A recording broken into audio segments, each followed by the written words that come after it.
So we're here, Widge. You adjourned this meeting. I adjourned called it. Yes. Hello, my name is Wedge. I adjourn meetings. He lives on the second floor. Rob and I both went to different songs. Sorry. I apologize. No, that's your character. You know, we got a boy that lives across the street. His name is Luca. And Rob, what are you doing? Rob, what are you doing? I'm fixing shit. Hold on. There. Is that better? Because I'm getting a loud screech back whenever Scott talks. Okay. So I was moving the computer. Only when Scott talks, though. Well, no, I just first heard it when Scott spoke. So now I hear it from Tuffley. That's not a problem with your audio equipment. That is actually never mind. Sometimes Scott speaks on subsonic frequencies. That's not very nice. Yes, he speaks on a Rip Taylor frequency, but that's not to be helped. I was talking about me, but whatever. Dude, you've got to update your references. Who the fuck out there? No. Hey now, Jesus, Rob. Jesus, I'm dying. That's not Rip Taylor. I think that's America's Funniest Home Videos, but I think that's ripping the fabric of reality is what that is. Hey, listen, Superboy, leave that alone. Don't punch that. Stop punching. See, that's an old dated reference, Scott. Yeah, Rip Taylor is immortal. Yes. So is Rip Torn. I just want those of you that have the video on to see that I actually have my Zune installed. Oh, that's You exciting. do not. Yeah, Is that what that is? Is that what that is? Yeah. But does yours hold more than 300 songs? I don't know. Last time I was squirting from it. Hey, that was the saddest part of the movie for me. Why is that? They crushed a Walkman. Oh. Yeah. Bizarre spoilers for Guardians 2. Did you see that those whatchamacallits are what do you call it? Crap, I can't remember what I was gonna say. Oh, that they're going for on eBay for like a hugely elevated price now. You mean Zunes? No, the Walkmans. Oh. No, Zunes are actually cheaper now. Really? No, I was just thinking because they came out with the with a cassette actually of Volume 1. I got it for cassette. I got a cassette for cassette. Go figure. And Didn't they have the cassette for Volume 2 for Record Store Day? Yes. Yeah, that's what I thought. So my question is, do you have custom Zunes that you now create? No. With volumes 1, 2, and potentially 3. Yeah. Well, see, I sent a private message to Gun saying, you realize the Volume 3 soundtrack has to be 300 tracks long now. Really? I private messaged Gun and said, it's going to have to be 300 tracks now. Yeah. And there's my Zune, by the way. He's from here, Yeah. by the way. He's a very sick man. He is. Yes. But he's also incredibly nice. Yeah. And I say again, anyone who enjoys the Guardians films, please go watch the specials. Yes. Yes. They screened that at the film festival here, like years ago when it first came out. I was crying with laughter. It was so wonderful. Yeah, absolutely. I loved it. Yeah. So, since we've gone naturally into that topic, has everyone here seen Guardians 2? Yes. Yes. Yeah. Okay, good. So, thoughts Have you? beyond... Yes, I have. Oh, okay. Yeah, he has. I know. By the way, best part of the movie. What's that? I already sent Cosette the seeing Cosette's name up there. Yeah. Oh, Yeah. yes. It was pretty cool. I mean, it was. In fairness, the real that was awesome, but it wasn't the best part of the movie. I mean, it was still just I understand. credit. I know you were just Bing. thrilled with the Howard the Duck reappearance. That was awesome. That was nice. A weird thing that I was kind of impressed by was how good the digitally de-aged. Kurt Russell. Thank you. Yeah, that was mostly practical though. Really. Yeah. I that was one of the first things I read about it was that they went to the makeup guys went to Gunn and said, they touched it up, but they were like, we can do most of this in camera. We can just do this. And he was like, okay, go for it. Wow. All right. Yeah, I mean, I guess at that point it doesn't really matter. He's going to go over it even if it was horrible, right? So. Yeah. But no, but they said most of it was the real thing, was him. Because I was like you, Scott. I was like, damn, that looks really good. They're getting better at this stuff. I thought that was the CG trick that they did with Jeff Bridges and Tron, just better. Oh, yeah, exactly. Worlds better. Yeah. Jesus. Well, he did it with Kirk Douglas, right? No, Michael Douglas, rather. Yeah. You name it. And that wasn't bad either. But it has gotten progressively better. Yeah. So, but yeah, I really enjoyed the film. I will say this. At first, towards the beginning, it looked like it was going to make... I don't know how to describe it. Like, okay, since we've all seen it, I was like, okay, if they have spawned their own enemy for this entire film, then that's not really that cool. Because you go, well, the entire film is basically your fault, and that's not very heroic, you know? Mm-hmm. But I like the fact that, typical of Marvel films, they kind of presented in the advertising that the Regency, the Sovereign. Yeah. Sovereign. Yeah. Sovereign. the Omni Shambles, whatever it was, Baby Shambles. there you go. I got the impression that was going to be, they were going to be the big bad guys, but of course they fooled everyone. So, Well, it's kind of the Buffy formula. They have like the little bad, then they introduce the big bad. The Sovereign were the little bad. Ego was the big bad. Well, yeah, and you can, you can make a case for it. They're going to be the big bad later when they try to pull Warlock out. So, Right. Yes. Obviously they set that up because they're not gone. Although they seem to have a never-ending supply of toys at their disposal. No, I liked it. I didn't like it more than I liked Guardians 1. But yeah, I agree. But then also the thing is with Guardians 1, of course, is I'm not breaking any new ground here. It was new, right? Yeah. So That new movie smell. yeah, and it had exactly, and it had and you introduced the characters, and there was it was sort of everything was fresh. It was different. They just kind of said, okay, here's that, and here's some more of that. Right. I'm happy that Baby Groot wasn't as annoying as I thought it was going to be. He was going to be. I love the fact that they kept making references of how adorable he was. Yeah. I just love He's too adorable to kill. That's why we can't kill him. that was great. I also really liked even though you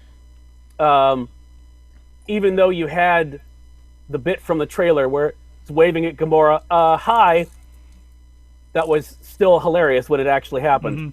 Mm-hmm.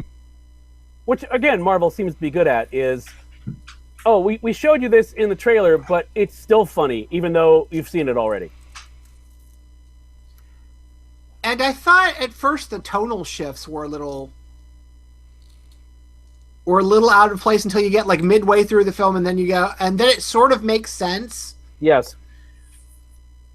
You know what I mean? Like the shift between funny deaths, funny lots of death, and then family drama kind of in the middle. It was a bit. And the Ravagers getting kicked out of the airlock, which was just that was brutal. grim. Yeah. and then back to funny death, which is, and then you get kind of halfway through the film and it starts to sort of make sense. Weirdly, in ways that it shouldn't, but it did. Right. Which I think also kind of set it apart from the first one, because the first one was a little more, I don't know, jokey. Yeah. Whereas this one felt like it didn't have to be. Does that make sense? Yeah, it does. Yeah. Which is I think is the main difference between the two.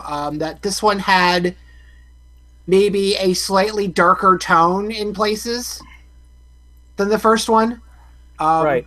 So I think that might have had something to do with some of the aftertaste on it, but it was, I enjoyed it.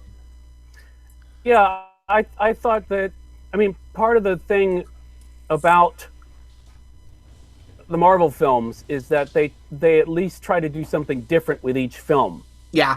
You could have done the 80s nostalgia sci-fi thing that I think they were working with in the first film, and just left it at that. And it's like it's kind of like how I felt about Taken. It's like, well, if you just do it again, just do Taken 2. Just do Taken again, and I would have been fine. But no, I would have, because I had a blast of fucking Taken. I know.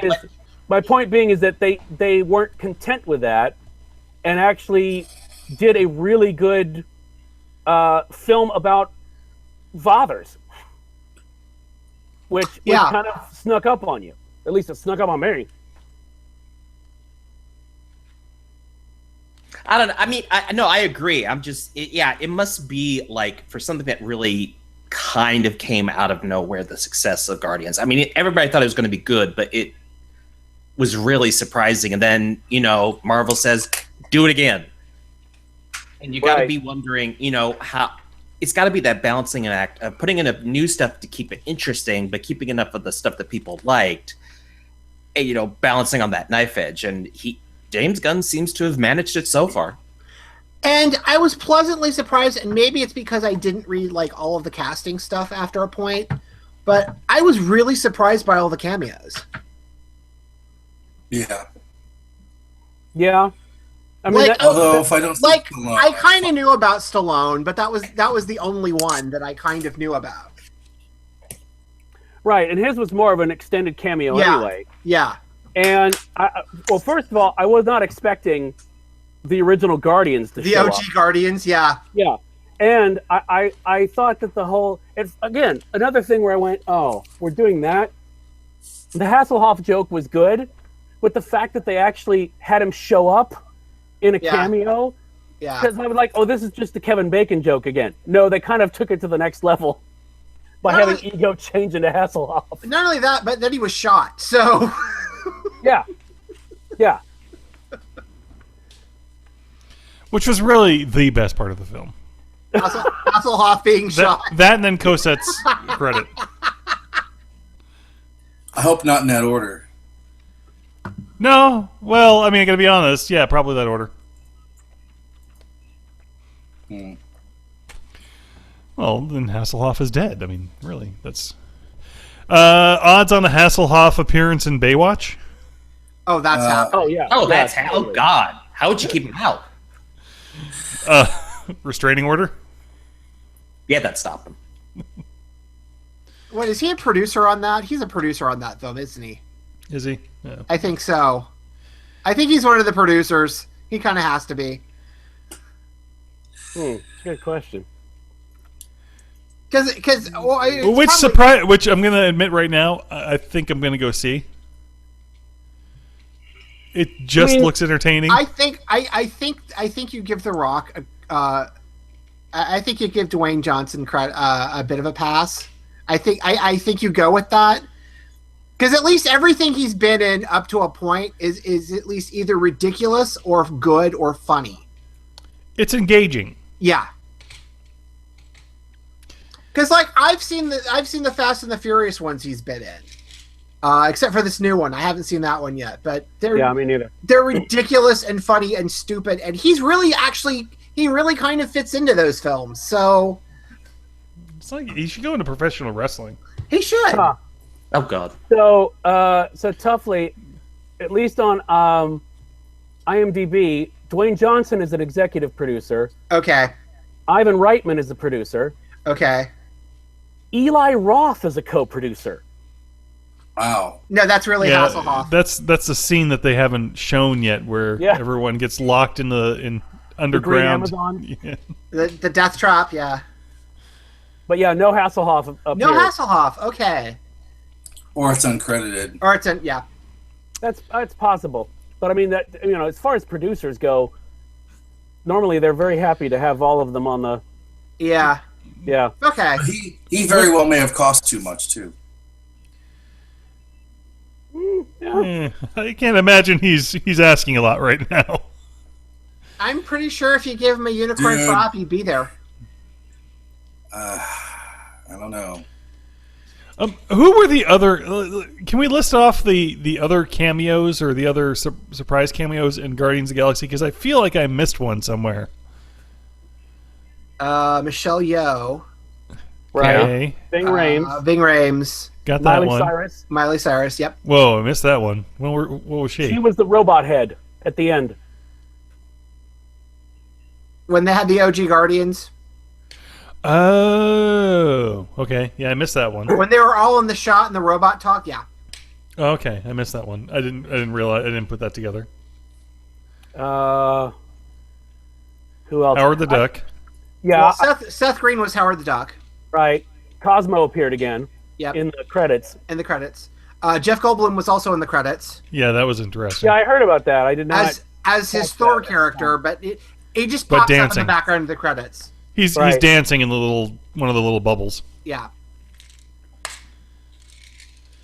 I'm trying to see. Rob Zombie is credited with Unseen Ravager. So I don't know why he's He was. even I there. think he was one of the guys thrown out of the airlock. Oh, that's cool. He's credited with that about Ah, not being seen. Michael Rosenbaum was Martin X. Yeah. Okay.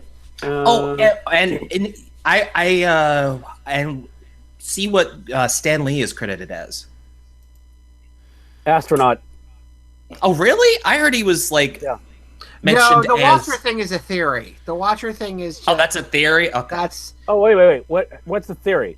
What is the theory? okay. So apparently, there's a theory that hmm technically explains all of Stan Lee's cameos in all of the Marvel films. Is that he's actually a Watcher?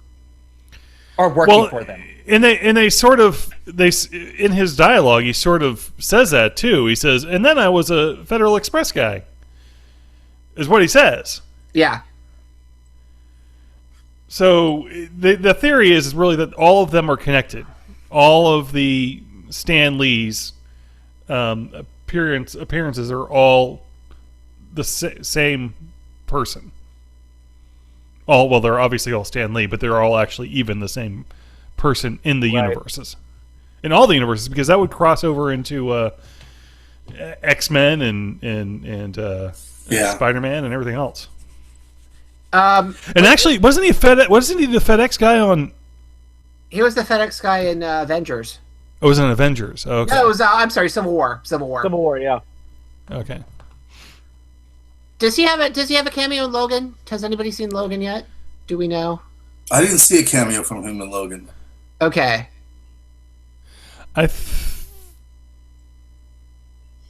I don't recall. I didn't see Logan, so I can't tell you for sure. But I remember seeing I- Logan being and going, "There's no Stan Lee cameo." Okay. yeah, it might have been too serious for that nonsense. He could have been a mini mart victim. You don't know. Or they could The Watchers. Interestingly, though, the Watchers costume, or now that was CG. that was, yeah, it was a little, Hokey. yeah, hokey. That's the exact word I was thinking. That was kind of cool that it was hokey, though. Yeah, I was fine with it. And because on some level, aren't they supposed to be? Absolutely ridiculous. Yes. I mean, it's the same. It's the same thing with Howard the Duck. That is absolutely ridiculous. Yet it's there. Yes. And the other one is Aramis Knight, who is the kid in Into the Badlands. Okay. Okay. That one I didn't know. I'll talk about it later. Yeah, he was. It says boy on Star-Lord's ship. Oh. Oh.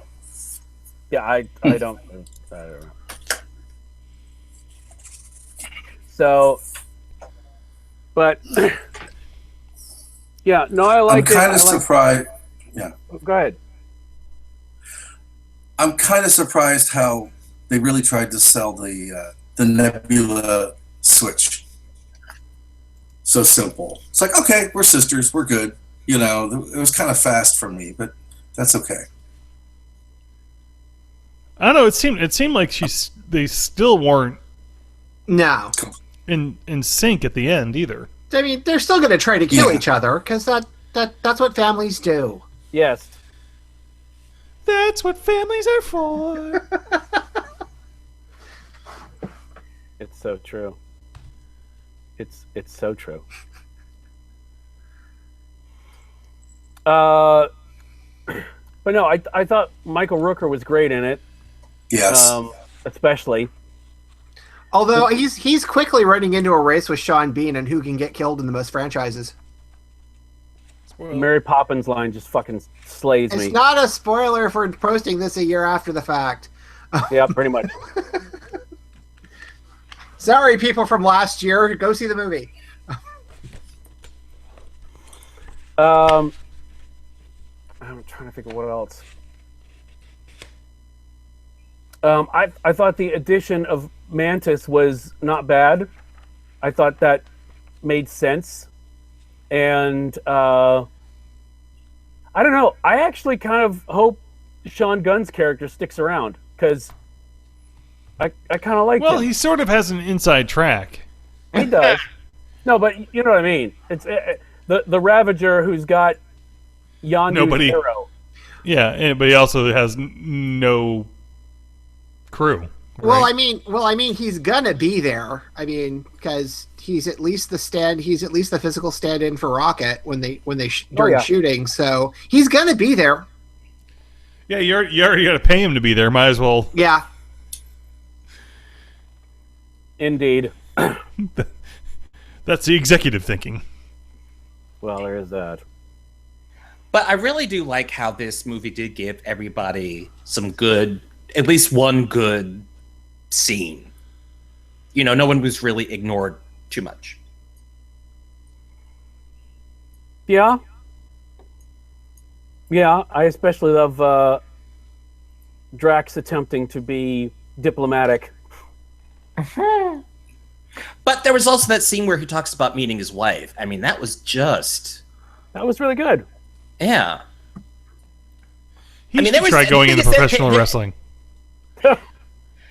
But what is also, I mean, once you get past like the whiz bang and the bright and everything, there are those little bits of like real emotion and real stuff that, you know, can kind of get lost, but it's there and it shows that it's not just, you know, a cookie cutter, what they accuse Marvel movies of being like cookie cutter.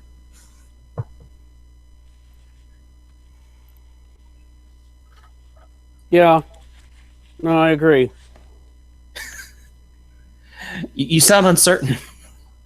No, I sound uncaffeinated.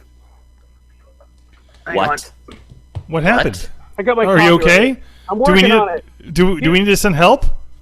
Oh God, I need all kinds of help, but I'm good Well, right now. we haven't put like a little barrel of coffee on gin and stuff. Yeah, like the Saint Bernard who come dig me out of the blizzard and then make a martini. Mm-hmm. I love that. I can see that now because gin's gotten large enough. That is actually very true. No, because we were just there, and Jen is actually large enough for that now. Yeah, she's not small.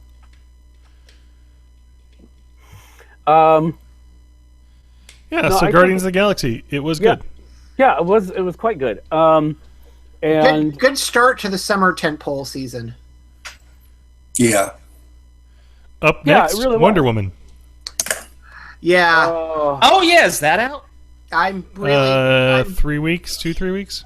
I'm hoping that's going to be good because I think I'm going to be taken to that several times. Yeah. Knowing Kim. Yeah, I think I will too. Yeah. So, We should go to a hockey game. really hoping that's good. Hey, What's- there's a good. I may have a better chance of scoring finals tickets than I ever have before. So probably Really? won't. But hell, I'm possibly in driving distance to a Stanley Cup final. I'm gonna fucking find a way to go. Yeah. So I which one are you should have been in which driving one? distance? which one are you thinking of? I would really love for Chaos to just completely kick it in Nashville to get in. I would love I think- that. I think they have a very, very realistic chance. Oh God, I'd love that. I mean, I'm pretty much just for sentimental reasons because of people I know. I'm rooting for Yeah. Nashville and Edmonton, but Yeah. I pretty much I knew think we were that- going to. Although, I think Although I Nashville know- Edmonton's going to be an interesting series too. yeah. Although I didn't expect Nashville to actually win or to Hey, lose. So hey- I'm, Hey, Scott and Widge, this is sports, by the way. Okay, go on. I was going to ask actually. I haven't gotten to talk about. I don't. The only person who talked to me about the hockey game was Doc, and he wasn't very nice. So Rob, though, my sympathies for St. Louis. I didn't expect it. I mean, it's kind of like everyone when the Blues get in the playoffs get really excited, and I'm just like, yeah, call me when we get to like the actual cup, then I get excited. Well, But- see, I was going to say That's why they're called the Blues. They did kind of Hey, just kind of Don, creep into the I playoffs. guess that's why they so- call it the Blues. Yeah. They did okay getting in. Now, what's interesting is that like if you go to Nashville, because when we were in Nashville, the Blues were in town, Yeah, and the NHL was in town, and you would not expect Nashville to be like a huge hockey town. It is a crazy, Yeah. insane hockey town. yeah, it is. I mean, Well, and the it's other weird. thing, is their professional sports teams outside of the Preds aren't that great. So if you're in a major city and your professional sports teams aren't that great, and the one that's doing really well is Yeah. that you get excited about. So Although the Titans draw pretty well, and they do really well with the Vols and Vanderbilt. yeah, But I mean, Nashville. I mean, until the Predators came along, it was pretty much a minor league sort of Yeah. city. Yeah. But yeah, I mean, they love their Predators down there. It's insane. You go to the honky tonk bars, the night of a hockey game. It's like, okay, I'm here. I want to hear some like old school country music. Well, it's kind of hard when everyone's wearing really bright yellow hockey jerseys. and what sucks is the Preds weren't around when I lived there. So Yeah. because it would have been a much shorter drive and an easier proposition to get Stanley Cup final tickets if I still lived in Alabama. But I may still try to do it if they get in. I think, I hate the Capitals. So, I have no problem with Nashville winning. Well, I don't know. I think it doesn't. I'm wondering. I'm beginning to wonder if it doesn't matter who wins between Washington and Pittsburgh. They're both going to be so beat up Yeah. going into the next series. New York can take them Yeah. if it ends up being New York. Although if you write a hot goalie at this point, I mean, whoever that Blues and Nashville series, it didn't really matter. Whoever had a team in goal was going to win that series. Yeah, I mean, the Blues probably win that series if they're playing any other team but Nashville. And if Nashville were out and the Blues were in, it's probably because the goalkeeper. I mean, those two goaltenders were just incredible. yeah. It'll be fun. It'll be fun going forward. I'm really interested because I was so talking about it at the beginning. I'm like, man, I really wish Nashville and like Toronto could go far, but I'm glad Nashville is still in because the one thing the Red Wings do besides not winning when they're in the playoffs is they throw a little bit of chaos in, and I love that. So I'm glad Nashville's doing that this year. I mean, I think if the Blues lose, if they would have lost to Minnesota or Nashville, they're totally fine. The only team that it sucks to lose to are the Blackhawks. That's it. I mean, any other team loses, they're like, it's mostly okay, you know. And Steen played that series with a broken foot. Did you see they talked about that today? I was like, oh my God, he didn't look right. Yeah. But Jared Allen, I mean, I saw Jared Allen when he started playing, and I'm like, that guy's not a goalie. So somewhere, hanging out with Martin Brodeur really rubbed off on that guy. Must have. So, Must have. yeah. Poor John. He's probably asleep now. Okay, I think we're done. Sports time. We'll do a cup update in 2 more weeks. Yeah. Sportscast. Sports Balls brought to you by Mountain Dew. Sorry. Money, please. It's hockey. It's hockey. Sorry, man. Get your sports balls on. Well, to be fair, when you guys brought up wrestling, that kind of opened the door for Tuffley and I to talk about hockey. Wait, who? Oh, Dave Bautista. Okay, yeah, okay. And you talked about The Rock. Yeah. Yeah, that's true. Plus, the amount of people I can talk about sports to is, very limited. Yeah. So, sorry about that. So, Kim, when you go see Guardians, please let Tuffley go watch hockey with me. We're what are you talking about? Maybe she goes to see Guardians with maybe Lee, one of those times. Yeah. Because we're gonna go see Guardians a bunch, probably. Guardians and Wonder Woman. That's probably gonna happen. Gonna happen. I think I meant Wonder Woman. Yeah. You know, it'd be great. You know, it would be really hilarious if everyone ran to see Wonder Woman as a movie and it was actually Danger Woman. I would laugh. That would be some kind of Rickroll, wouldn't it? Yes, it would be like the best practical joke ever. Here's World War I, and here's Wonder Woman with Chris Pine. Is it good? We don't know yet. We're hoping. All right. I saw Guardians. I just got in. Hey. Yeah. Hey, so Rox. Yes. What is your take on Guardians? I liked it. It's the kickoff of the summer. Any movie that starts out with, an ELO song, yeah. Yes. Yeah, that was good. And Glenn Campbell. And the Glenn Campbell song. Yes. Indeed. Yeah. It was fun. I liked it. There's no surprises, really. Yeah. But it's good summer fun because it's Florida. Hey, at least it's dry there. Ooh, I know, but we had fires up north of us. Part of the Okefenokee swamp is on fire. Oh. So we've been getting smoke. Creepy smoke, like poltergeist smoke. Oh. Yeah. So, no, they gave airtime to Stan Lee throughout the. That was good. There was no surprise with, the Kurt Russell character. I'm not gonna do any spoiler, I guess, even though I do let the cat out of the bag. But it was good to see it. Oh my God! So how did they do his? I know it's younger Kurt. Yeah, they did a far better. They did a far better job than the younger Patrick Stewart in one of the films. Where he just looked weirdly plastic. But what I read, we were talking about this. What I read was that the makeup folks came to the James Gunn and said, "Listen, we think we can do most of this with makeup." Wow. And he said, "Okay, try it." So. Wow. Yeah. Not too shabby. No, it was really good. It was good. It was really yeah. I liked it. Yeah. Now, if they could only do the same to Goldie Hawn.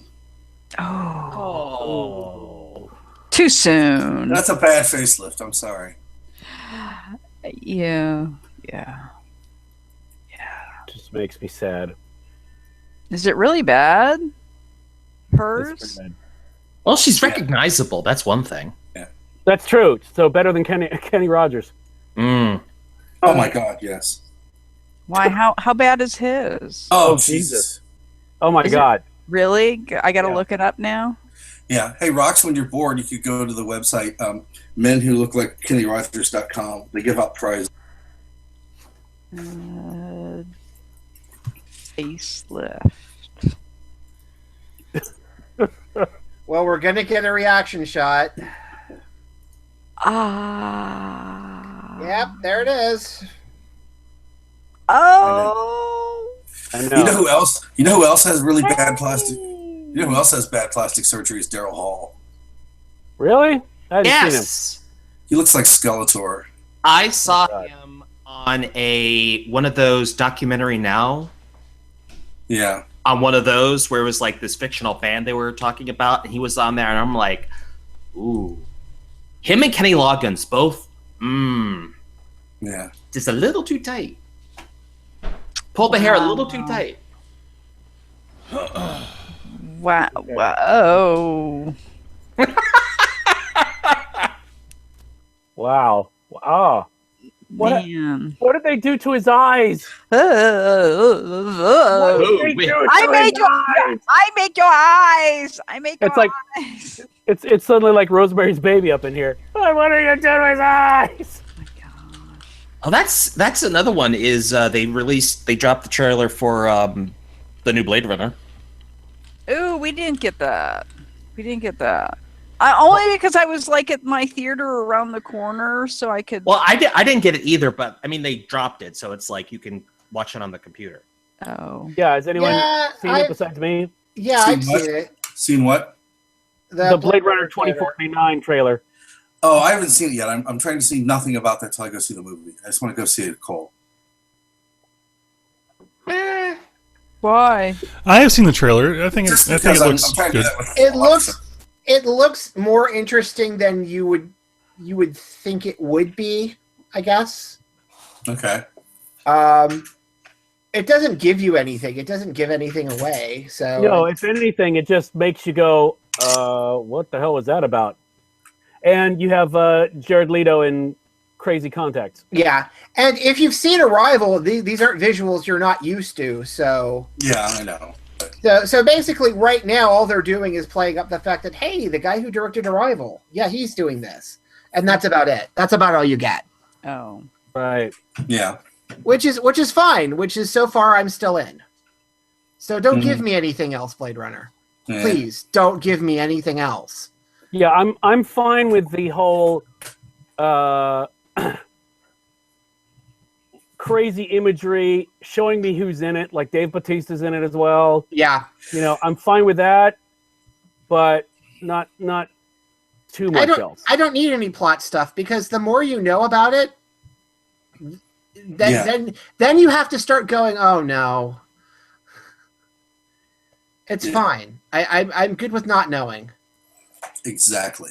Yeah, I am a huge fan of trailers where they either completely mislead you as to what's going to happen, which is happening a lot more recently. Which is what the Marvel trailers mostly do. Yes, or And I will say, even Logan did that. So right, or just be knowing what I know inexplicably- about Logan did that too, which is great. Yes. So Fox is learning something. The trailer I did like was The Defenders. Yeah, you know, Yeah. I kind of like that. Now, I've only, I still haven't finished the first episode of Iron Fist. I was going to say anything that makes You're not Iron the only one. Fist better in like 2 minutes than the entirety of his own show is great. I'll fine. I'll just go with that. Am I the only one who thinks he's okay? I think I didn't mind him. I think he's going to be better with the ensemble than in his own show. Well, and I think part of the problem too is, at least what I had heard / read, is that because of his schedule, he didn't have a lot of time to do training and choreography like a lot of the other Marvel people do. Yeah. So it was kind of like, you know, just Yeah. stuck. I mean, you could Which only is do why they don't focus on him fighting that much, and why the Yeah. fight scenes don't look as good as Yeah. The stuff in Daredevil and the stuff in Luke and Yeah. Yeah.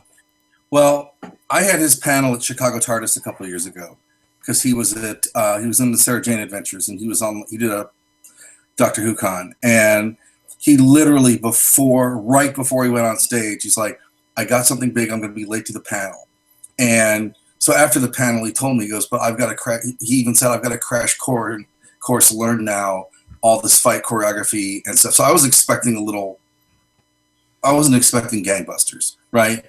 But I think the thing I like about Iron Fist is, without giving much away for Widge, is I think the supporting cast on it's really strong. And I think that's what helps. I'm not sure they know how to write for him. I think the problem is they've been dealing with all these sort of rooted in reality Marvel shows, and they get the Iron Fist, which has a certain element of like the supernatural, that making that seem believable is kind of been hard for them. Well, and like I said, just from the trailer, the way he works with everyone else in the trailer makes him a lot better, makes that character a lot better. So I'm kind of hoping Defenders sort of turns everyone's opinion of, the character around a bit. So at least that we get maybe a second series. Because I think if you give him a second series, I think a second Iron Fist series, and particularly an Iron Fist series based a little more on the Fraction run, would be a really good place to go for the second series. Which is what I thought they were kind of gearing for. Yeah, I was kind of hoping they'd go there, so maybe we'll get that. Maybe something more in line with what the Fraction run would be nice. So hanging in with Iron Fist, I think we watched episode 1 and we were on the fence. Yeah, I think Defenders is going to make him better. I think Defenders is going to make it a better character. I'm sticking it out just because, Because I really want Heroes for Hire. Come on. I really want Heroes for Hire to happen. It should still happen. So speaking of like Heroes for Hire, I actually had to stop watching Jessica Jones. Really? Really? What? All right. Because there was a role-playing game called Villains and Vigilantes. Okay. Ooh, and you remember that? Okay. Yes. So I can see where this is going. Okay. We gamed with somebody who really was that she wanted to have that Jessica Jones character. And I was texting while I'm watching it to my neighbor who we gamed with this person. I'm like, oh, why is it? I said, it's a Ginny game. And my friend Kevin's like, yes, I know. He goes, I keep thinking that. I laugh at it, but I couldn't get over that. And she would drive us crazy. Because it's like, I'm sorry, if you find that your neighbor or a friend, a newly acquired friend is a spec op guy, holy crap, you make friends with that man. They know shit. I'm like screaming at the TV, you're stupid. You're stupid. I had to give it up. Where did you make it to, you said? Episode 7. Okay. And I'm like, no, I don't want to see this through. She just drives me crazy. David Tennant is magnificently brutal in this.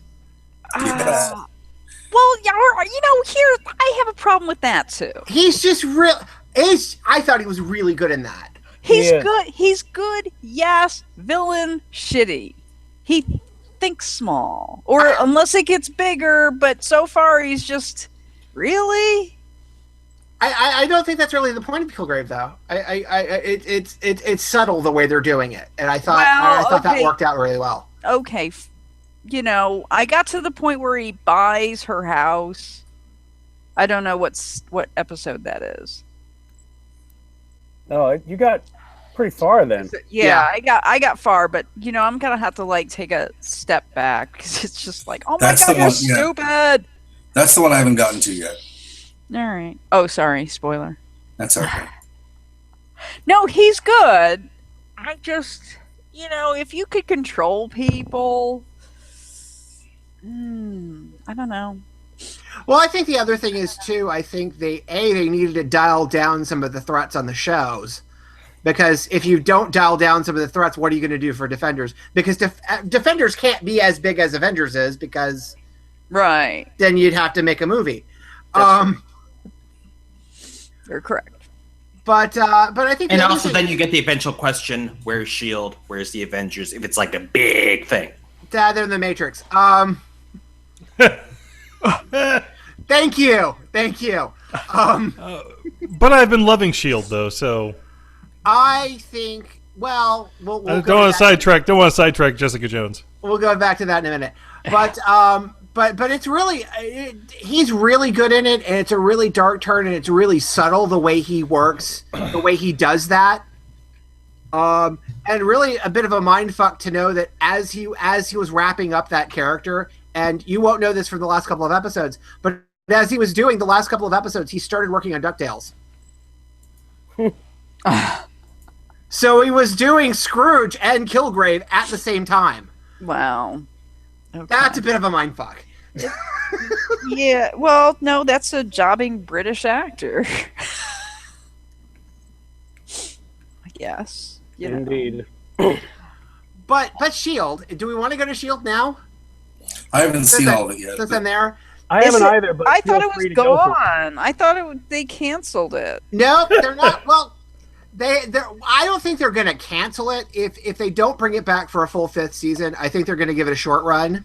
But it sounds like they're going to renew it.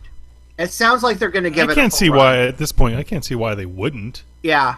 What are they going to put in its place? Well, They got Inhumans coming. they got Inhumans coming. So. Right, but that's a limited 10 series or 10 episode run, right? Yeah. Nah. And we've also seen with the DC stuff on the CW that they can have several in-universe shows. Well, and the Without- other thing is ABC as a network is starting to quote build confidence in their development slate, and they also got a thing called American Idol. So Eh. they've kind of got a big block on their schedule that they can stick a monster on and let it go. So their dependency on the Marvel brand may or may not be as important as it was, say, a month ago. So if they don't bring Shield back for a full run, they may bring it back for a short run to get it over 100 episodes. But it looks like they're going to give it the full run. Well, because- Shield is already in syndication. yeah, Is it? yeah, but 100 Yeah. episodes. But in the foreign markets, 100 episodes is still more valued. Okay. Huh. So Okay. The foreign markets, the ones that give us like 8 episodes one season and 3 episodes next, and then 12 episodes next after that. they're the buyers of television these days. They're the ones who Yes. they're the aftermarket. It's not American syndication. It's not Netflix. It's No. Yep. And it's other countries. that's what I've said years ago. Yeah. It's still not Netflix yet because Netflix doesn't pay. Netflix is starting to shell out less for licenses for properties that are pre-existing than things they can get the rights to and make themselves. Here's a question: Which is why they didn't continue Agent Carter, because they had to it hasn't aired everywhere yet. And the countries that have the rights to it, which is why Netflix couldn't get a season 3. And also, it would be a weird departure from the other Netflix shows, Marvel Netflix shows. I don't think they care about that. Yeah, I don't think they care either. If Netflix, it's the same thing with MST. If Netflix sees an audience that they can get as subscribers, even Yeah. if they only pay for a month, or they get the free month and binge, it's at least it at least ups their subscriber count. It's the same thing HBO does. Right, and And it's a stock move too, Yeah. because you look like you're getting people, right? Yeah, and the other thing is, as particularly with MST already paid for itself. Netflix isn't really paying anything for it because Kickstarter paid for it. So right now for season 1, Netflix isn't spending really anything on MST. It just sort of acquired it for Distribution. not much. Yeah. The thing isn't like most of the stuff on Netflix anyway. It's like Lilyhammer years ago. I mean, they bought the stuff. They're produced overseas in another market. So they're getting backing, say, okay, the Norwegian Film Yeah. Commission Or or even whatever. or even something like what they did with Black Mirror, except where now they're picking up all of the production costs. But initially, for this initial run of Black Mirror, originally when they picked it up, Channel 4 was still going to air it. Right. Yes. So I think for the next run of Black Mirror, Netflix is footing the whole bill for it. But I know for the first part of this run that they just came out with, I think it was still partly Channel 4. They just decided to stop funding it and ultimately decided not to air it. So when Bake Off became available, monies went elsewhere. But yeah, that's how Black Mirror came into the market, because Channel 4 got Bake Off, and they couldn't pay for Bake Off and Black Mirror, so Netflix was very happy to pick it up. And I believe originally it was going to be Netflix and DirecTV, and then DirecTV, I think Netflix went exclusive on that to get the rights. So So what's this Bake Off? The great. Oh, you haven't seen the British Bake Off? You're kidding! They paid a lot of money for that. Yeah, they paid. Yes. They bought. That was a big deal. They bought that from the BBC.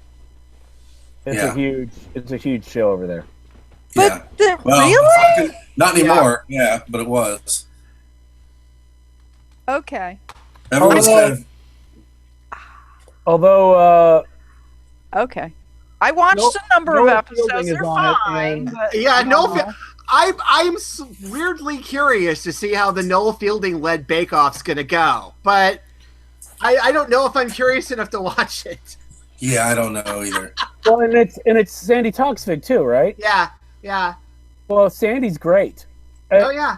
Rox, do you know Sandy Toksvig? yeah. Okay, good. Yeah, She seems was the one. And she No, wait a was on minute. QI too, didn't she? What's that? Yeah.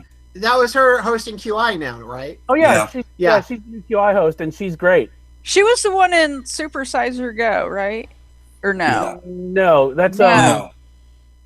Oh shit, I've completely blanked on her name. All right, then got her mixed up. Sandy what? Sandy Toksvig, Toksvig.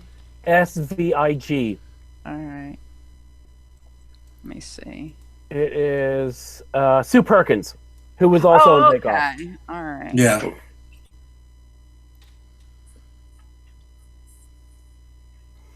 So, yeah, her. Oh, okay. All right. She is quick. You would really dig her. Okay. Yeah. All right. Okay. But that's kind of what Netflix does. They find a niche, they find a market, they figure out, well, are these people going to eventually? Could these people be paying subscribers? Could half this audience be paying Netflix subscribers?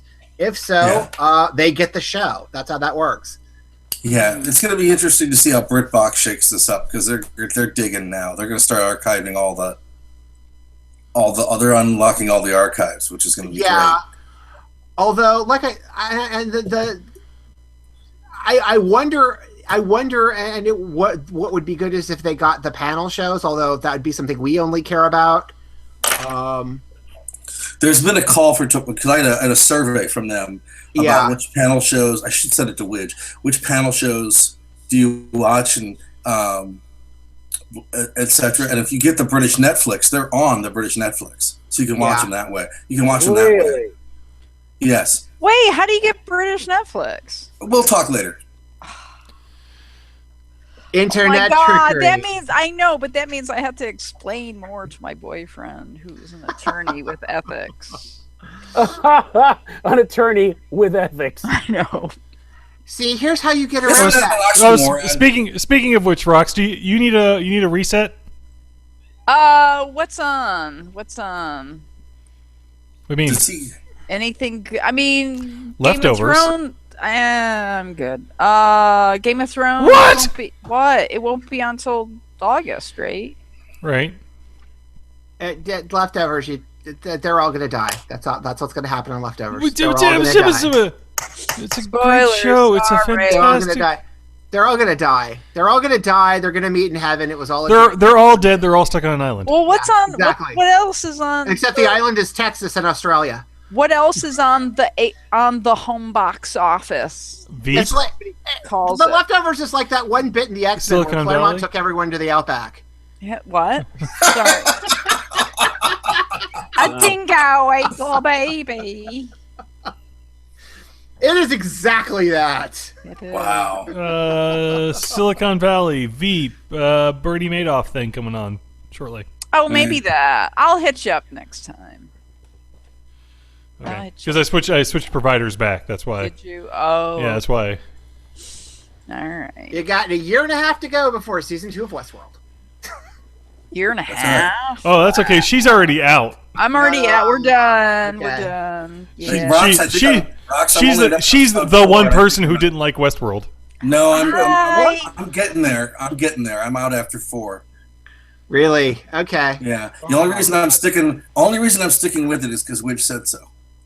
No. It's no. And I'm gonna watch it again. Hmm. Has anybody seen any of the Rewatch American it Gods slowly, yet? Rich. Yes. Not yet. Oh, I did. Yeah. Good. It's, I it's only very, saw the first episode. It's very, very pretty. Tis good. Yeah. Tis good. Because I it's like like, is it the same cinematographer from Hannibal? Is it the same? It is. Well, it's the same. I know it's Brian Fuller, but is it the same? We were talking about this. I'm sure he got it Was because it does look good. And Because the blood effects in the first episode alone made me go, "Is that the yeah, guy from Hannibal?"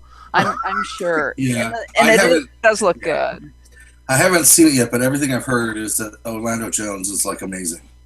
Oh, I haven't seen Mr. Nancy yet. I haven't seen that And, one yet. But I'm excited to see Ian McShane. So Although I'm wondering now if this goes well, if they're going to spin him off for the for the other book. Anansi Boys. Yeah. Yeah, I'd go with that. I liked it. I can't wait to see the Scott left. the Russian women in Chernobog. Chernobog's my favorite character out of that book. I can't. I've kind of been spoiled for this, but I can't wait to see Gillian Anderson do David Bowie. Okay. I'm Yeah. kind of down for that. Gillian Anderson? Yeah, she's media. Huh. Okay. Hmm. See, I'm making sure I'm not really reading Yeah, much on this, Yeah, just me to make too. it so fresh. Yep. I was trying not to, but I read that bit and I went, "Oh, I need to see that." Yeah. 'Cause So- I they totally. They did an interview with her about something else, and then she mentioned, "Oh yeah, they came to me and said you get to play David Bowie," and I said, "I'm in." Nice. Wow. Okay, all right, that's good for me. Wow. wish it was I- Tilda Swinton. Yeah, well, she knows she could phone that in. Yeah, but it's still. I know it's still Tilda. Swinton. she's busy playing the Doctor, Rob. No. But you're close. I know. No, I liked the first episode of American Gods. I totally forgot about the whole setup of the death of his wife and everything. And I'm like, oh my god! I mean, it was just it's really powerful stuff. It really is. Very strong visuals. Yes. And Neil should win a Pulitzer somewhere down the road, so he could get out of genre bookshelves and into popular fiction or something. Well, I think he would. I mean, he's kind of already done that because Yeah. I would say the Ocean at the End of the Lane, even though it had fantastic elements to it, was fairly, accepted pretty mainstream. And It same was with fairly the Graveyard book. straightforward. Yeah. Yeah, Well, same with the Graveyard book. No. This is my take is because Michael Chabon years ago Right. won a Pulitzer for something kind of fantastic with, you know, the amazing adventures of Cavalier and Clay. That gave him the free range of, you know, writing fantasy, and it's still in just fiction. So no one ever sees him. You know, I'd like to see Gaiman into such a broader audience. Really. Well, also, I think Neil can kind of pop in back and forth between things, because I think we've seen this with. Oh, he does. Earlier this year, he put out the Norse mythology book. Mhm. He just put out like another kids book. Mm-hmm. I think it's a picture book, I think. But he's put out a couple of kids books in between the Norse mythology book, and then zips back to do premium cable stuff, which is, I think, kind of feels like where he wants to be. I don't know if he wants a Stephen King sort of existence. You know what I mean? Okay, you're right. Yeah. I mean, he certainly seems like he doesn't have the issue with Yeah. visual media like King does. You know. I mean, the inability to actually have his stuff perform quite well there. Right. Yes.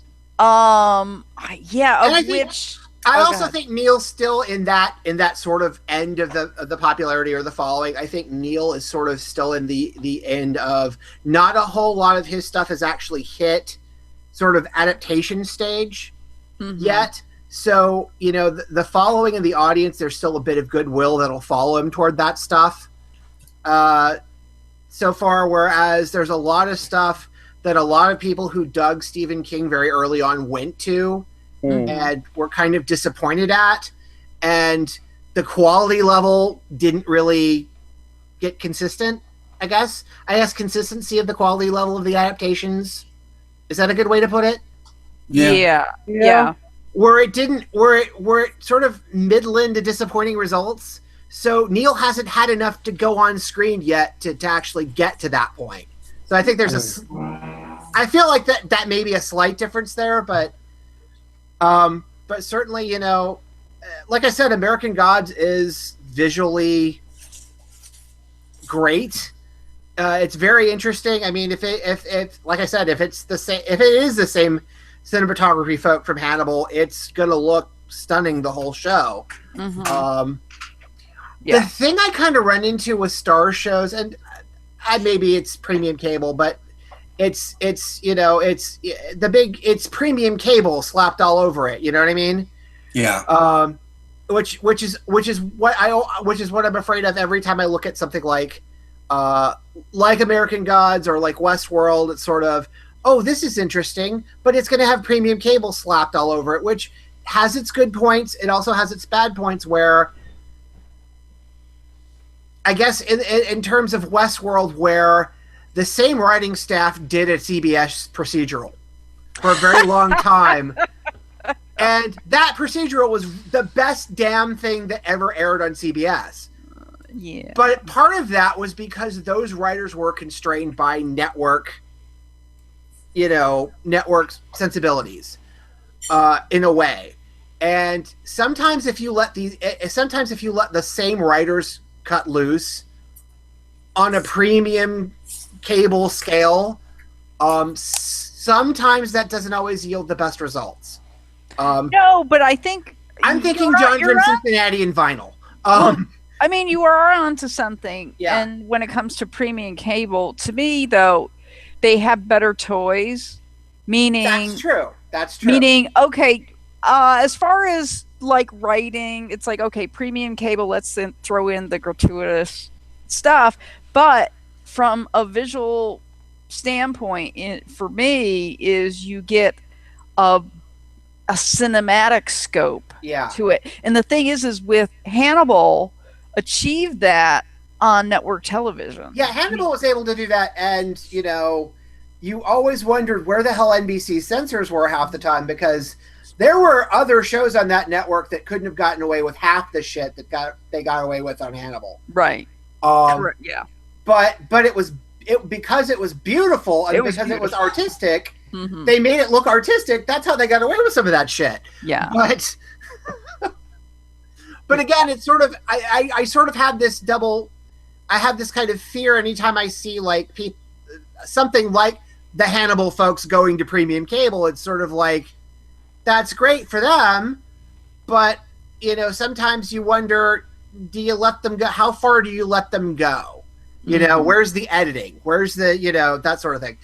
I've been pleasantly surprised so far with American Gods. 1 episode in, one and a half episode in. Well, okay, but don't you think with something like that, because the material is really good, I think that a lot of it them does go to wouldn't strength of really material. detract from, and Neil is such a good writer.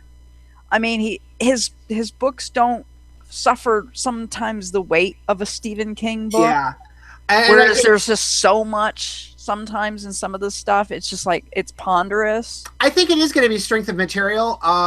I think in the case of American Gods, I think it is going to be strength of material. I think in the case of Westworld, it's strength of material. It's premium cable.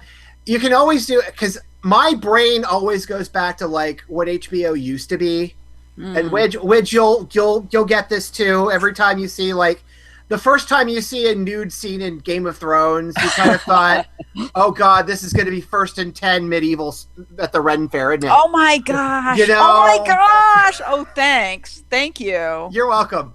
But every time you see, maybe it's just me, maybe it's a squick I have, but it's every time I see like the first nude shot in a premium cable show, I'm thinking, oh, this is going to be first and 10 blank genre. Wow. Because that's where I go. That's where I just remember HBO used to make their name on like, oh, you can show tits. Yeah. Hey, look, America, tits. Tits, That's the right. animated Hey, wait! series. I heard someone say boobs. Yes. I like that. Tits the animated series. Tits, the animated series. That's where the Sesame Street money went. Oh, wow. Oh. Yeah, well, they had to afford it somehow. But and the first nude scene on Sesame Street is really gonna get me thinking that. Big Bird, no. Well, it's like Avenue Q, which had full frontal nude puppetry. So And see, I would actually love HBO to do like Avenue Q, like the movie, like a film version of that. I'd love HBO to do that. Now that they've got Sesame Street, and it would be great if they could get get the Henson people on that too. That would be fantastic. But yeah, maybe that's my squick, but that is always my fear when something starts in premium cable. But it is going to be strength of material, and I think particularly, like I said, you can go from Deadwood to John from Cincinnati really quickly from the same writers, so that's always something you have to watch out for. But they seem to, particularly because of the competition from like non-premium cable now, it seems like they have to kind of shoot in the dark for some of this material. So it'll be interesting to see what gets developed now, because it used to be, and which we've always talked about this, it used to be for years HBO was developing Preacher and Sandman as TV shows. yeah, And never quite got there because they never could identify who the hell the audience would be for it. And now we're kind of getting into this area where, American Gods is doing well so far, and Westworld is doing well, and they're developing 4 different spin-offs to Game of Thrones. And so there's an additional audience for this sort of premium kind of adult sort of fantasy stuff. And it's going to be interesting to see where it gets developed and where it goes. Not even talking about The Walking Dead, but it is in that conversation. So it'll be interesting to see how it goes from here, and what, I don't know, I wouldn't say derivative, but what the next level of this is going to be once we get past, I think maybe Game of Thrones. Once it actually ends. What happens, what gets developed, and what HBO puts on next. Well, here's a question. Now that they've gone way off it's all new territory. I mean, what's Yeah. it from like 20 years down the road? Well, Game of Thrones, the new Gunsmoke. Well, it goes in stages. I mean, as particularly if you look at HBO, their development cycle goes in stages. For a while there was, mob shows. Mm-hmm. For a while it was Sopranos and shows like The Sopranos in different time periods. Yeah. Yeah. No, Boardwalk Empire. Boardwalk Empire, and then it was mob shows and crime shows. Mm-hmm. The Wire came along somewhere in between, and then, but it's interesting that HBO, the bigger audiences now kind of went for not the crime shows, even though that kind of helped build the wave. But the thing that kind of broke it over is like the fantasy stuff, which HBO was kind of sitting on and not ever doing anything with. And that's interesting. And to see where that goes and where the cycle takes it, we could end up back at crime shows. So we could end up back at crime shows in about 10 years. So after 10 years of Game of Thrones. So with Sky One, that whole buying up that, what's in it, Rob? Do you know anything on the Discworld? I have heard nothing on that. Okay. I mean, I know that his estate is kind of in flux as who's going to do what with it. Okay. Well, I was going to say, isn't that still tied up with Terry Jones and how involved he may or may not be with that anymore? Yeah. I mean, I know that's part of the issue, because I know Terry Jones was heavily involved in that until he took ill. So I don't know. I'm not sure. I know I'd heard he was still attached, but his ability to, I don't know what his status is. So I know some of that is tied into that. Okay. Rob, I don't know if you do anything else about that, but I hadn't heard much about it. I know it's one of those things that's kind of in limbo, and there's so much other stuff going on. Yeah, with both of them. I mean, it's more so with Terry, but I know Good Omens is with Amazon, so I know that's actually happening. So, yeah, and there's 2 or 3 apparently books that are done. Yeah. So, yeah, I have no idea. I mean, it's going to be, and I think there's a documentary about him coming out too. I think somebody's. Yeah, I think the documentary was that the BBC thing. Yeah. Yeah, that may get a release here, I think, soon. So anyone watching? But I think Go ahead. Sorry. No, go ahead. I was gonna say, A Handmaid's Tale. Not yet. Not yet. I've been watching that. How is it? Our dystopian future. It's frightening. I'll tell you that. So they let you binge. This is on Hulu. So Elizabeth Moss is fantastic. And I read the books, I don't know, back in the 90s, and the book came out in 85. Yeah, 85. And it's a scary book. It's very scary. They handled certain things. They went off one. I'm not gonna spoil any of this because it's almost you can't binge on this show because it's just if you're a female, you're just like no. Episode 3 had the breakdown of the taking away women's property and freezing their bank accounts and stuff. And as somebody who works and stuff like that to me was horrifying.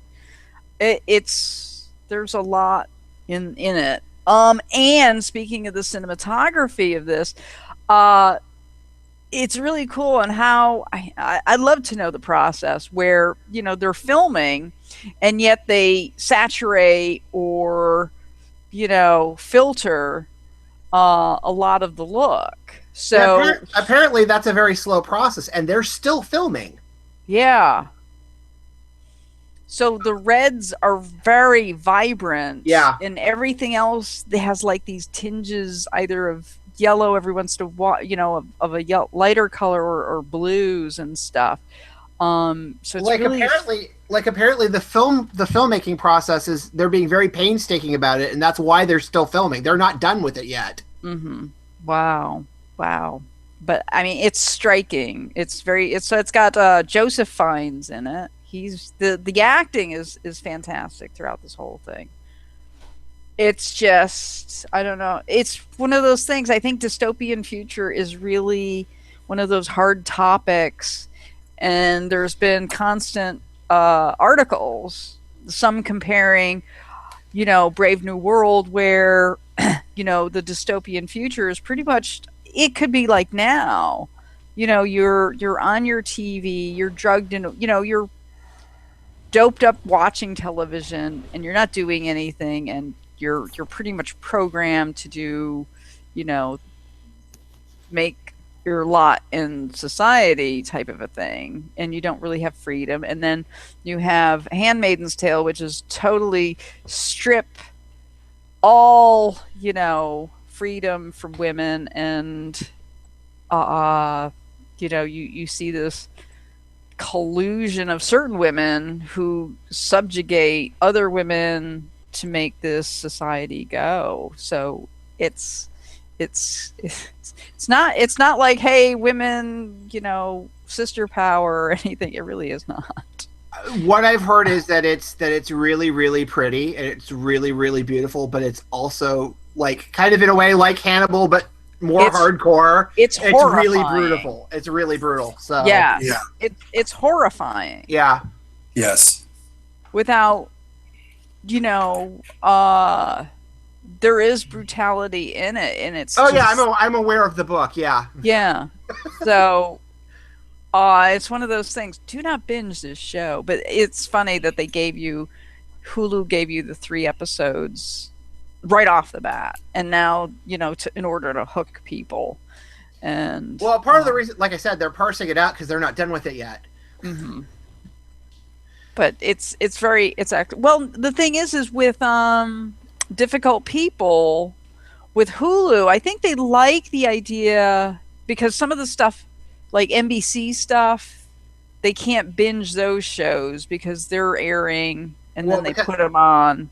Well, it's like the ABC stuff. I think it's some of the license for certain shows you can't, like Shield, that you can't have an entire season of Shield in the block because the way it's licensed, they can't do that. They can only show it which is part of the reason they broke it into pods, because they could keep pods together, but they couldn't keep an entire series together. So. Oh, okay. So, that's excellent. I watched a documentary today. Bill and Batman, or Batman and Bill. Ooh, yeah. About Bill Finger, who has last year before finally got the full recognition as a co-creator of Batman. Yeah. And it was good. That's a pretty amazing story too. Yeah, and yes, to go up against Warner Brothers, who owns DC and everything. And the way they handled the documentary was really cool, because they used like comic panels of the time period and stuff. Well, not the style, and so the story of it is really good. The research and the investigation by Noble is his name, Mark Noble, is really, really good. And at one point, I'm like, how far could this go? Because I stopped it because I had to run for a meeting, and it's like, oh my gosh. Then you find out about, it's hard. His whole story is heartbreaking. Well, the weird thing is they hadn't actually given any creators credits for Batman until up until the movie in '89. Because Bob Kane didn't get his credit until after the movie. Right, but it's like Bill Finger did get credit off of a story. He did write the Clock King episode. Yeah, with one of his neighbors. And they did get top billing for that. I mean, that's really sad. And back then it's just like, oh, look, I do mediation now. Yeah, and it's heartbreaking when somebody comes into the room and it's a handshake agreement. Well, Yeah. a lot of the early Marvel stuff, like the Kirby stuff and like the Yes. Simon stuff, Yes. it's the same story. Yep. And there's a number of really good books that kind of detail, especially the Jack Kirby situation, Mm-hmm. which is just crazy. Oh yeah, yeah. But it was interesting that the side of the family, which was this granddaughter, she had a sister who was an attorney. They were able to get a trademark intellectual property lawyer, and basically Bob Kane kind of did himself in on this because he was on record when he was doing, trying to get his autobiography, that he gave a little bit because Bill Finger had died the year before. So Bob Kane can sort of come clean a bit and say, oh yeah, I wish I gave him credit. I didn't. So they were able to use that. Yeah. And it was a closed door not mediation, but it was a negotiation. That was full negotiation, or however they came out with that. But it was interesting. I forgot if it was what other Batman movie, but basically Warner Brothers sent her this letter pretty much to sign everything away, and if she wasn't savvy enough, she would have signed it. I think she saw it around the first movie when they were giving Kane his credit. Yes, it was because I know, because if I remember this, Michael. It was Bob Kane was at the showing. He was at the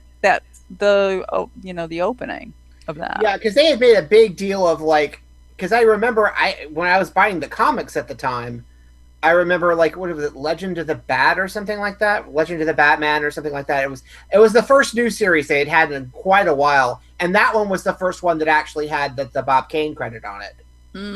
Which I don't know if you remember that. Do you remember that?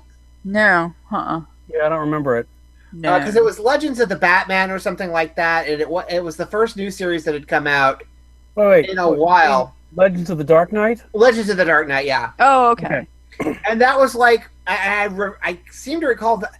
I'm not sure, but after that issue, that was the first one that actually had the Bob Kane credit, and then they added it to everything in Detective and Batman after that.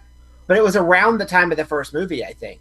Well, okay, so the whole crux of it was it has to do with heirs. Was there a Bob Kane heir that forced the issue? I mean, that's really on why Noble went around to try to find an heir to Bill, and the son had died of AIDS, and lo and behold, he finds two cousins or nieces and nephews, and then they find the granddaughter. So I don't know if the whole issue of giving Bob Kane credit was an heir issue. Well, I think if I recall correctly now, and I don't know about the reasoning now they're giving, but I know the reason at the time was when the first Superman film came out. I know Schuster had actually sued DC then. So they went through another, because I know the whole Schuster and Siegel, they sued originally, in 1949? They sued in 49. They sued in 49 and they lost, and then they sued in 79. Oh, okay. Right around the time they were working on the Christopher Reeve movie. Okay.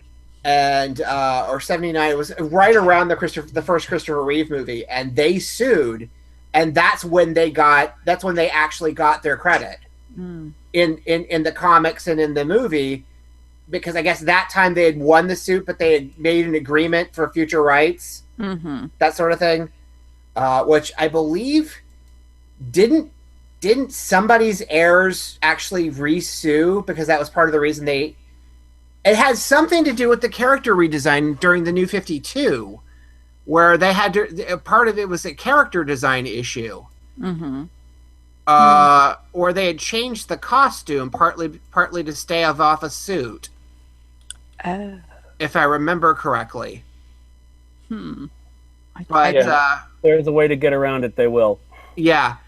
So I know there was a recent version of this suit, and I know just tangentially, I know there's been at least 2 different challenges by Joe Simon's family about Captain America in the last couple of years. So it's an issue. It's an issue that's still around and still being fought out. I mean, it's Stan had a suit like a couple of years back again with Disney, didn't he? I seem to recall that. Yeah, or Stan still had litigation with Disney that got settled. Wow. But I know Stan I'm sure. Stan had copyright issues that Stan had creators issues that were still being worked out. So It's the savvy ones that it goes down everything locked down. It's just going to that one reading of Agatha Christie's grandson that wrote a book. They locked down every single thing that she's ever done, and they're now churning out movies. And yeah. Well, the Fleming estate did the same thing. and Tolkien. Yeah. Christopher Tolkien's like, no, Oh, you God. get a paragraph you could use. Yes. Would you like this haiku? Yes, we found this cocktail napkin. We're I gonna demand you make 3 publish films out of these 2 words. That's exactly what I was going. Exactly where I was going. Snow and water.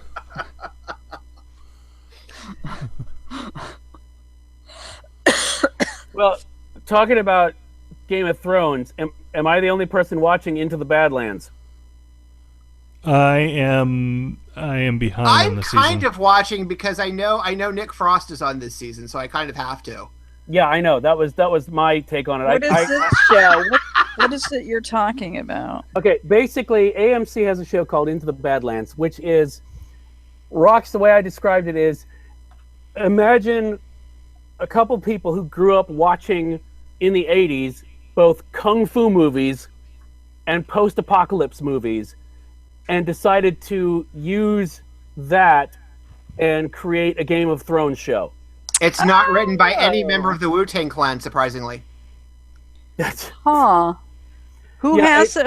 although Is this AMC? Although there is a Nate directed episode soon, we don't know. yeah. Well, rocks. I mean, you know how in the 80s when you were watching Metal Storm, The Destruction of Jared Sin, or Yeah. even like you never asked how the hell is that still around 500 years later? You know what I mean? Oh, that or never- the build the cars on fire. Yeah. How is that carbon on fire? It's basically kind of a plot to get to the fight scenes.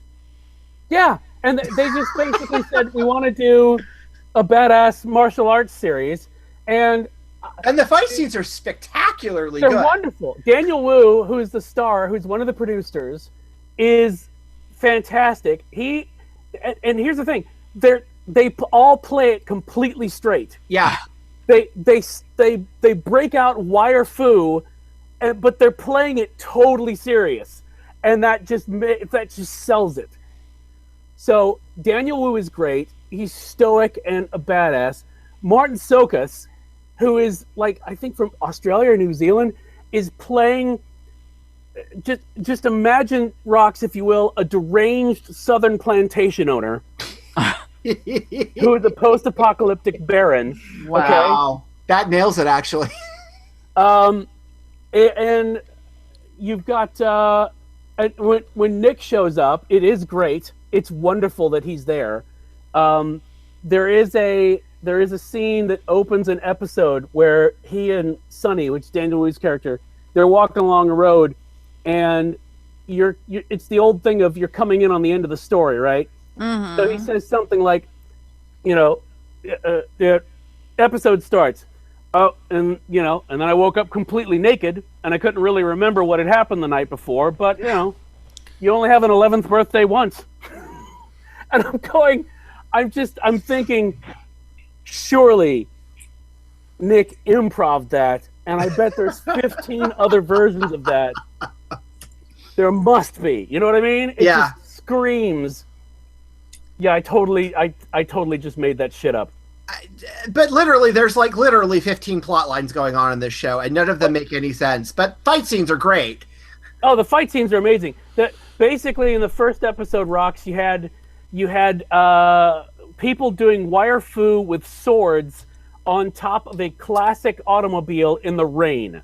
Oh, And wow. I was just like, okay, yeah, I'm totally cool with whatever this thing wants to do or go. Let's do it. Don't know what's going on, but this looks great. Yeah. Yeah, pretty much. But yeah. Oh, and there's instead of dragons, you have crazy dark kung fu adepts or something. It's like a cult. Something. Yeah. But it doesn't matter because again, Just fight scenes are great. That's fine. just give me some fight scenes. That's Give all me you some bad need. fight scenes. So, yeah, I'm enjoying the hell out of it. It's kind of, and I compare it to like Fast and the Furious because it's completely stupid fun to watch, and you're not taxing yourself that much to try to figure out what's No. going on because ultimately it doesn't really matter. Right. It doesn't. I mean, you can kind of follow the threads of a plot if you want to. You could. You could, or I you don't could know just why you say- would, but you Yeah, could. or you could just say, "Fuck it, this Sure. is fun." Oh look, fight scene. Yay! So that's I agree. That's a great show. Yeah, and it's fun. And also, Tuffley, I also love the fact that the character called the Widow has her army of young girls who are pretty much ninjas, and Whoa. they're dressed in these blue outfits. And then in the second season, she gets male soldiers as well, and they're in blue outfits with black derbies. Yeah. And they either have canes or swords or sword canes. I can't quite tell because they're just sort of in the background. But it's just like, oh, this is lovely. I want my army to look like Steed and Peel. That's what I want. Pretty much. I want a Steed and Peel army. Who wouldn't? I mean, come on. Wouldn't you? Absolutely. You know you would. Rox already has one, but we can't prove it. No. No. Sub Basement 4. But Widge, you said you made it through Legion. Yes, I did. Oh, Anyone? Did anyone else make it through Legion? Not yet, Okay. but I will. I'm like way behind in everything. That's I'll hit a spurt soon where I won't keep up with anything. Although I have an out because Kim is invested in both Mass Effect and Persona 5 right now. So I have the out of, well, eventually she's got to catch up on everything, so I might as well just wait for her to catch up on something. nice. Although I have to say, I have been sucked into Mass Effect multiplayer somewhat, so that's fun. I'm not playing the main game yet, but I am doing multiplayer right now, so somewhat intermittently doing multiplayer, but so Well, that's fun. I'm just happy that the pit boss has not shown up for Civ 6 because then that could be dangerous. Wasn't that was what was that, Galaxies or something? The one that was in space that wasn't actually a Civilization sequel. Oh, the Beyond Earth. Yeah, that wasn't okay. Yep. So She doesn't have that one yet. We didn't keep up with that one. So I understand. It's it's dangerous stuff. yeah. Well, I need to saunter away. Bye, Rox. I- Rox, I'm gonna send you Oh. my psychic book things. Ooh. I saw psychic- that. It looked The amazing. psychic predictions of 1974. Let's see. I do have Yeah, so I was gonna ask your recommendation. recommendations. You sent me some zines. Hold on a minute. Hold on a moment. Stand by. Standing by. So, Tuffley, where are you with who? I actually saw Knock Knock last night. That was awesome. I know. That was badass. I love that. So Career we're, changer for David Suchet. Complete career changer. Absolutely. Although, wasn't he on a sketch show last year, which was great? Yeah, but I mean, you don't think of David Suchet as creepy. Yeah. no, yeah. what was there was a movie in which David Suchet played like a slightly flaming crime boss. I forget which movie that was, but he was great in that. Yeah, he's pretty amazing. So But, yeah. I received in the mail. Sorry. No, you're good. You're good. All right. We'll pick it up later. So I received a box of really cool zines from Microcosm, our buddies at Microcosm, from Sin Mart's publicity director. They need to write better. So they sent me several zines: Wild Fermentation, a do-it-yourself guide to cultural manipulation. We all want that. Oh, Um, that's totally you, man. Yeah. That's you. Well, yes and no. So what this does is it gives you directions how to ferment items like sauerkraut, miso, sourdough bread, injera, Ethiopian honey wine. We all like that because it's like mead. Capers, tempura Reubens. I'm never. Anybody eat tempura? Anybody here? Never been a fan of that. Anyway, so that's one zine. It doesn't have anything about kombucha, which is the latest craze, which is fermented tea. This I might send this back to you, Widge. Yeah. Fix Your Clothes, of which I forgot to tell you. I saw your wife's name on the big screen. That's so cool. It is cool. It is cool. I wanted to yell out, I know that person, but then it'll be like, which person? Wait, you know Chris Pratt? I do. Shh. Fix Your Clothes, sustainable magic of mending, patching, and darning. We don't darn enough. This one is really cool because they hand lettered everything in this and drew little diagrams. Or I'll send it to you, Tuffley, for your wife who does Bruegel hats. Yeah. So there's that. Make a zine. Start your own underground publishing revolution. Woo. This one I might send to you because I am the sponsor of our zine collection down in the library. That I might save for that. 6 Days in Cincinnati. Rob, I might send you this one. A graphic account of the riots that shook the nation a decade before Black Lives Matter. It's a comic book graphic novel. Oh, I've heard of that one. This one's that's really good. This is good. I went through this one. It is good. Yeah. The art is really nice in this. I will also. I probably had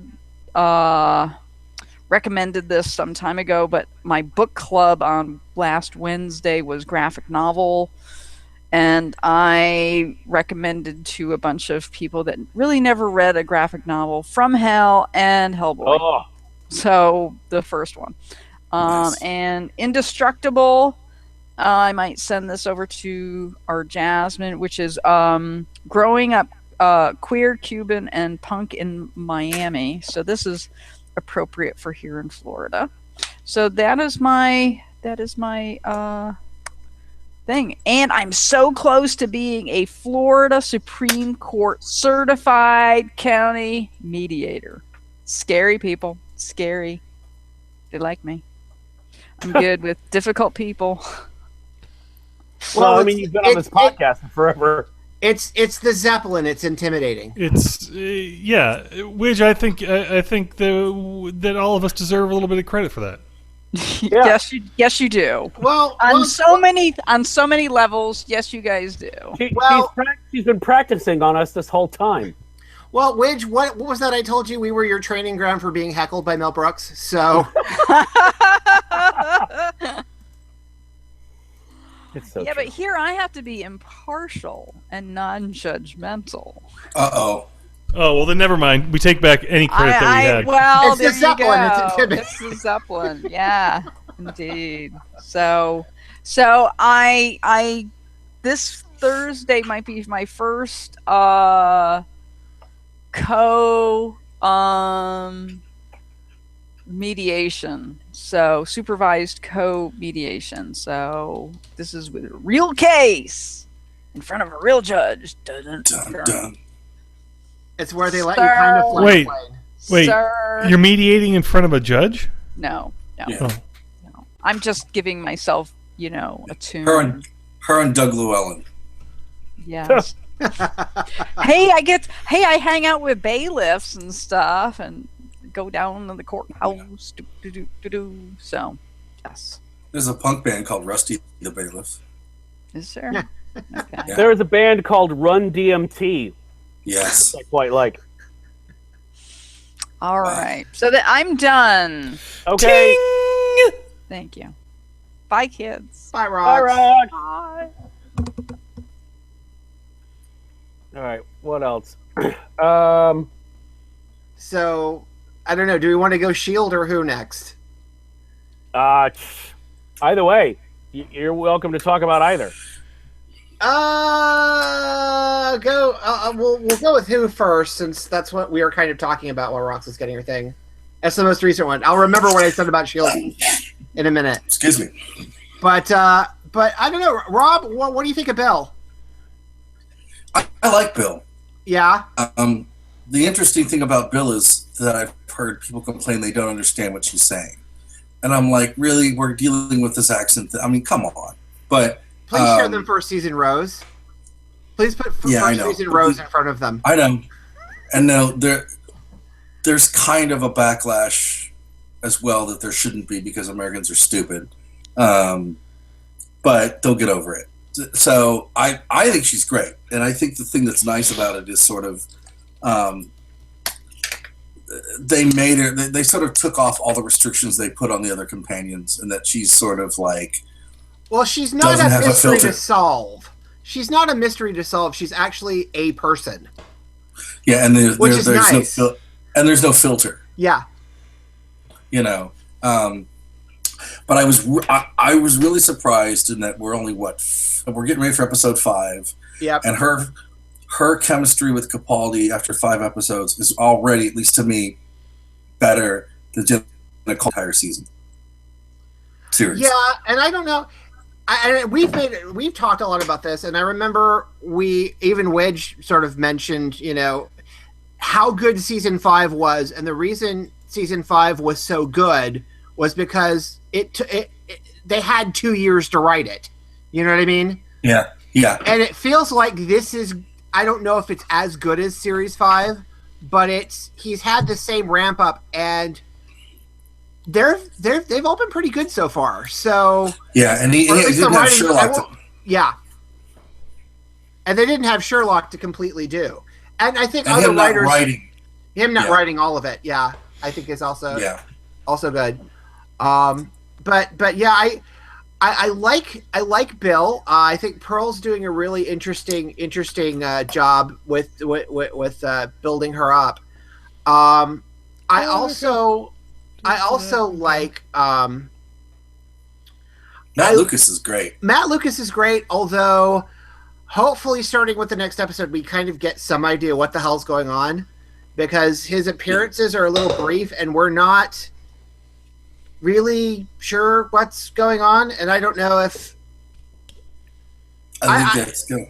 I hope that's just a pad that he's not really in all the episodes like they were saying, that he's gonna, I think, be a little more involved in the next couple of episodes at least. He's really involved in the next one. He's Yeah. in the next one. But they're going to do something with him. They didn't just sign Matt Lucas to not use him. What I do like about him, though, is that he's sort of so known for doing this over-the-top sort of comedy that he's doing this very great, subtle comedy now that's really funny. And I think they're sort of, I think to that extent, I think they're sort of using that to build to something or like pull the twist, which will be interesting if the twist is done well. We are still talking. We're still talking. there's a twist. Yeah. No. Yeah. I think we're still talking early days in a series that Stephen Moffat is in charge of. So let's not get our hopes too high. But The cold key is going to be episode 6 in Extremis and how they pull that off. yeah, That's the linchpin. What I heard, what little I tried to stay off the radar for this series, I know there's a multiple master story possibly, which I am completely down for. That's great if that's what that is. Yeah. But Yeah. but again, we're at not even the midpoint of a series that Stephen Moffat's involved with, so I'm just gonna set the bar low. I'm gonna leave the bar low for now.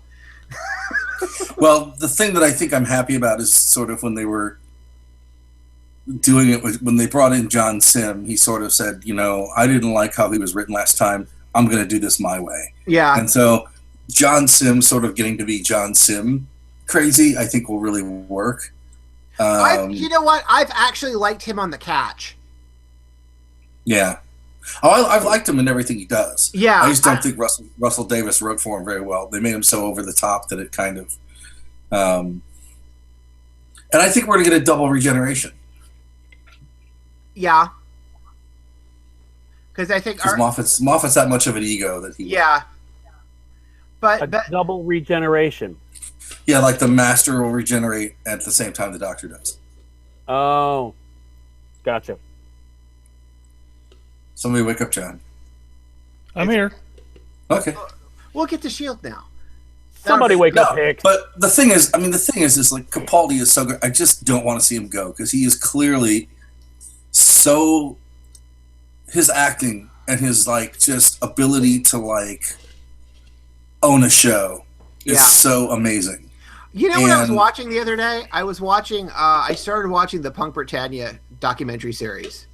Yeah. I didn't realize he narrated that. Yes. I didn't realize he was the narrator on that until halfway through. Wait. It's him.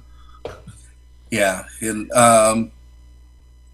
the interesting thing about Minneapolis will be all the questions, because he's doing a con in Minneapolis, will be getting to ask all the Punk questions I've always wanted to ask. That'll be the fun part. Yeah. Well, if he's in the States, I want him to do Ferguson's show. I'd love to have him do Ferguson's show because Craig's got the show Craig's got on Sirius now. Yeah. That'd be brilliant. Actually, there is somewhat of a thing going around that he's going to do a Radio 6 thing near the end of him leaving the show that he's going to guest on Sirius. He's going to do a guest on 6 one night. Oh, nice. Which I'm totally down for. Nice. But I think he pretty much is getting to do whatever he wants. I think he kind of said, these are the things I want to do and we're going to do them.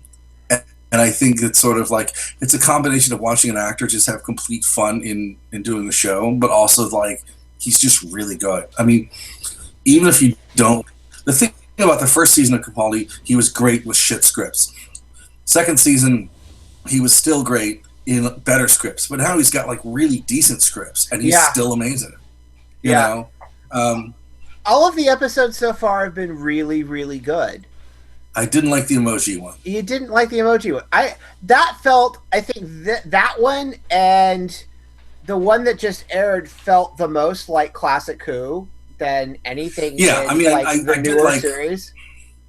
Yeah, and he's clearly channeling Tom Baker. Yeah. Oh yeah, totally. Tom Baker and with a little bit of Pertwee. Yeah, and I Sylvester stuff later. Yeah, he wants to put a little of each Doctor into the whole run. Yeah. Yeah, I'm pretty excited, and we're gonna. Anyway. I hope it all goes well. That's what I can say right now. I hope they're doing something. They're doing something weird that I don't know how it's gonna play out. Okay. So I don't want to know. I'm not gonna tell you. Don't tell me. I don't want to know. I don't know. I wish I didn't know. I want to know. I want to know. Tell me. It's okay. No, I can't. But I I would have just thought it was a whim, but I've heard it from like 4 people that sort of like know everything that like usually are right. So I'm like, oh really? Oh, but I mean, I really like. I'm a little surprised at how Stephen Moffat has been able to write having 3 people as companions. He's been able to write having Matt Lucas and Pearl and Capaldi all in the same show, and it's worked. Well, I think, like I said, I think focusing on Bill a lot in the first few episodes, and maybe not so much on Nardole, is I think is the way they're doing it so far. I think starting in the next episode, it looks like all 3 of them get a great bit of screen time. So that'll be interesting to see how that gets juggled, and whether we run into the problem of somebody has to spend the episode in an air shaft. Which I seem to recall that was the problem with many more than one companions that they've had before. So, but remember, to say this. Remember, in 10th Planet, we don't see Hartnell for an entire episode. Put that in your back. Put that in your back pocket. Okay. I will say that Knock Knock as just an episode of television horror was really, really solid. That was brilliant. That was pretty fun. I enjoyed it. It's been a while since Although I wonder if BBC America is going to re-air it. I wonder if BBC America is going to re-air it with the audio. No, they'll put that in the DVD, or they'll put it in theater. They'll put it in theaters. That would be nice. That one would be the one to go see in theaters. Yeah, but and it's been fun watching. Like David Suchet just was clearly having so much fun. Yeah. Oh yeah, I don't know if you've seen any interviews that he did around this episode, but he had basically told when his manager told him that Doctor Who called. Yeah, I'll do it. I don't even. Yeah, I don't care what it is. I don't care what it is. I'll do it. I'll be a pair of socks. I'll stand there holding a pair of socks. Yeah, I'll do it. Yeah, well, they all know it's going to make him a ton of money too. So yeah, but no, he was brilliant in that. That was fun. This next bit of casting is going to be real interesting because it's either gonna they're either gonna like say screw it, we're keeping to our foundations of of it being an iconic British show, or we're going to totally pander to the American audience. That's what they're going to have to decide, and it's going to be really interesting because I don't think it's going to be popular. So we'll see. So it's Gilbert Gottfried. Yes, it's a duck. It's a duck. No. It's They're actually going to do Frobisher. I would love that actually. Although I did appreciate the joke about the penguin with his ass on fire. I keep enjoying that she keeps bringing that up because I think, that's a Frobisher callback. Yeah. That's for me. That's Moffat going, okay, Mr. Tuffley, shut the hell up about Frobisher. Yeah. And a friend of mine saw Capaldi because he did the Calgary Expo for a con. Yeah. And apparently he is like the nicest, coolest, most laid back guy in the world, which is nice because you want people that you like to be cool. Yeah. Yep. So, and apparently he has a record collecting fetish. Oh yeah, I imagine he would. Yeah. I imagine he would. Yep. But I'm curious to see what he's going to do next because he's got something. I already pitched Veep. I want him to come over and do Veep. Yeah, I think he's going to direct a couple episodes of Veep, but I think he's got something big to walk away from this because he was going to try to do something. I don't know. Either that, and he's probably tired of living in Wales because let me tell you, Cardiff is not exactly a party. That is true. Yeah. So I've heard. So yeah, we'll see. And I've really liked too that the score hasn't been, Bill doesn't have this like obnoxious score that they had with whenever you heard either Rose or Clara, you got this like little theme that's like, oh God, just stop this now. So you always knew something was going to happen with the character because you heard the the theme music, and the music's been done. I mean, the whole production this year has just sort of been different. So I actually think Widge would like it this season. Wow. He might, although again, it's early days and there have been 4 good episodes. I think Widge, I think you should at least watch Knock Knock. Who's there? Exactly. Okay. As someone who likes, Knock knock just jokes. from a perspective of someone who appreciates, well-written horror, but spooky executed television, and there's a lot of elements of different things in there. I'm really curious to see, and part of it is that, Tuffley and I sort of need a third point of view on it, because we're so shocked that, like, are we just shocked that he wrote a script that's this good, or is it just actually really that good? wasn't a Moffat script. That was the playwright guy, and that was his first. Oh yeah. That was he's his doing- first. That Yeah, was and I'm his first excited- new script. And I'm excited too that they're letting Jamie Harness do a Victorian War of the Worlds. Yeah, I was going to bring that up actually. That's going to be killer. I'm really interested to see that, and I don't understand why the BBC didn't think of that earlier. It's sort of like, we do Victorian period dramas like every other year. Well, Why don't we do War of the Worlds? One, there's rights, right? True, and I think they just Okay, public domain, right? And two, Yep, it just shifted. I also think too that with Orphan Black going off the air, they need something for BBC America, and also they're going to start. They need original programming for BritBox now, so they have a platform. There's a lot of stuff they've been sitting on because they have a platform now that they can launch stuff on.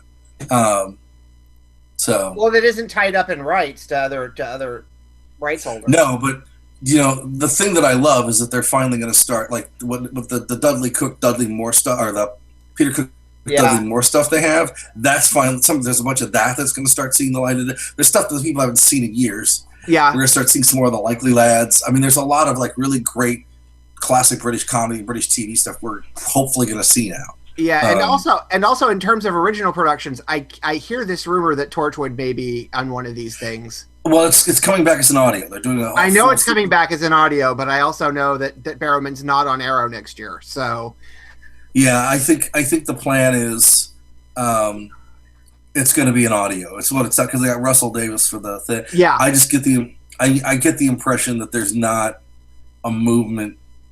If Chibnall's doing Who, he's not going to want to do Torchwood.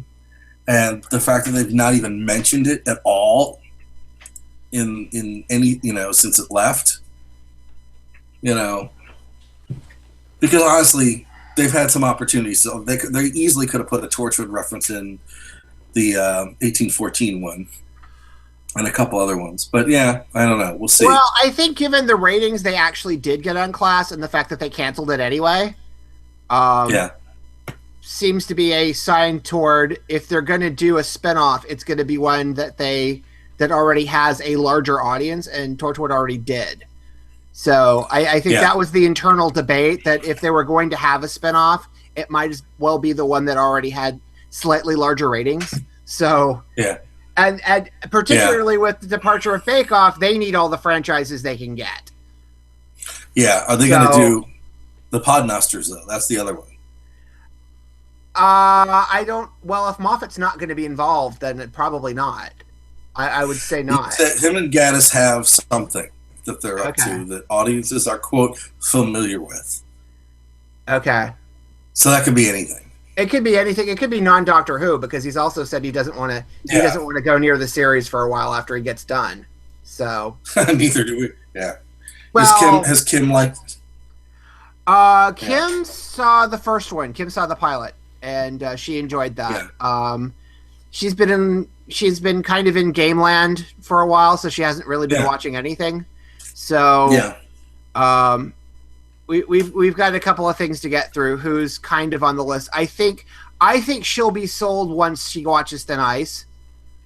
Yeah. Because that was the one that I think I liked the first one, but Thin Ice sort of turned me a little more toward, okay, I kind of get where this is going now. So yeah. The other thing that I think is interesting about Who this year is you've got the really interesting speech in Thin Ice that Capaldi wrote and took Yeah. to them to put in the script. Yeah. And the fact that he's been in 2 marches now, Yes. which has not sat well, and he's like, yeah, you tell, he's like, I'm Doctor Who, how can I not march for science? You know? yeah. Interestingly enough, there was a rating spike after both. Yeah. It's interesting that he's not sort of relenting with anything they're doing, you know, anything they tell him not to do, he's like, yeah, whatever, I'm doing it, which is really interesting. I mean, if he's got to go out, he might as well go out full guns. Well, so that's good. Well, because he's already, and I think somebody asked him about that in interviews, and he's already said, look, I'm just about done. I don't have that much more to do. Technically, I've already filmed my last scene, so they're not going to fire me. So they're not going to fire me at this point. So unless I do something lewd, Yeah. they can't stop me, basically. So, Yeah. But yeah, he's been really the enjoyable. only thing he's got to film is the Christmas special, and that's it. Yeah. And technically, he said he's already filmed the regeneration, so apparently the other Yeah. side of that hasn't been filmed, but Yeah. yeah, the Christmas special. So, Well, we'll see. okay, don't want to know. Don't tell me. I don't know either, but Okay, I have very strong hunches. okay, But yeah, we'll see what happens. okay. I really wish though that they do let him. I mean, because he had a list of guest stars he wanted on the show, and I really wish it would have worked. You know, but I understand. Oh, all of them do. Yeah, he was like, you know, he wanted to do scenes with Richard Grant. He wanted Ian McShane on. He wanted, you know, he wanted what's his face, Chew and Ejiofor. He wanted him. There's a bunch of really great, you know. He's like, I want to work with him, you know. And he's just taking it to a whole nother level that I don't think whoever they replace him with is going to be able to. I think out of all of the actors who've played it since it come back, since the show's come back, I think only Eccleston and Capaldi sort of really have the chops as a professional working actor to do much with it. You know, I think Tennant and Matt Smith, while they were good, sort of had a blueprint and they followed the blueprint and did what they were told. But Eccleston sort of just took over that role and did what he wanted in a year, and Capaldi's doing the same thing. Well, also particularly, you know, particularly Tennant post 2 has kind of grown as an actor. Yeah. Yeah. And just going back to Jessica Jones, particularly that. Yeah. Well, his Don Juan is supposed to be amazing. I'm curious. Right I'm now. curious of that one, and I saw a trailer for. I don't know if it's the indie film that he's in, but where he's the psychologist. Yeah. Oh yeah, yeah. That I'm kind of He's interested. he's playing like the LSD psychologist. Yeah. I'm kind of interested in seeing that too. So. And it's funny because, you know, Catherine Tate was saying, you know, that when they were doing Shakespeare, they'd finish a scene, they'd go off stage, and he would just completely crack her up, and then they'd have to like go back out and go back into character again. Yeah. And then he sort of could just turn it on and off, you know. So we'll see. And I've seen a couple of episodes of DuckTales, and I thought that was fun. So. I've not seen the DuckTales yet, it's but you know, good for him. good for him. I mean, he's smart enough to. I mean, I think it's interesting. He's smart enough to know that, hey, I can make money doing audio. I'm going to do it. He's not this sort of like, oh, I'm only doing that. I mean, he knows sort of what he's up to and what he's doing. So, yeah, I'm pretty excited. Okay. But So I was going to ask Widge and John, where are you guys on Shield? I'm current as of today. Well, tonight. I haven't watched Wait. tonight. I believe the finale's tonight, right? Yeah, I thought the finale's next week. I thought this Finale's was the next week. Okay. penultimate episode. Okay. I'm about 8 episodes back down. Okay. So, but I'm just kind of like, come on. Have how you much entered more Have you entered the framework yet? No. I Okay. just got to the one where they got 2 Radcliffes. Oh, okay, yeah. I think, well, for one thing, I'm grading the framework on a different place than I am the rest of the series. Because anytime you go alternate universe, you kind of feel like you have to grade it differently. Does that make sense? No. It kind of feels like a get out of jail free card because they kind of wrote themselves into a corner. Well, yes, but the stories are still good. I mean, They are. They're just, now we're getting back to currently. Now we're getting back to the hole they wrote themselves in. So, but so the alternate universe stuff is great, and it kind of feels like it's a way for them to kind of make up for some narrative missteps they took in other places, in a way, in a kind of a safe space. Yeah. But it still kind of feels like.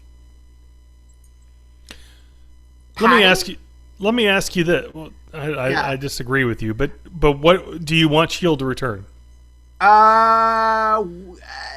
Would you be heartbroken if it didn't have another season? Would I be heartbroken if it didn't have another season? I wouldn't. Kim would be.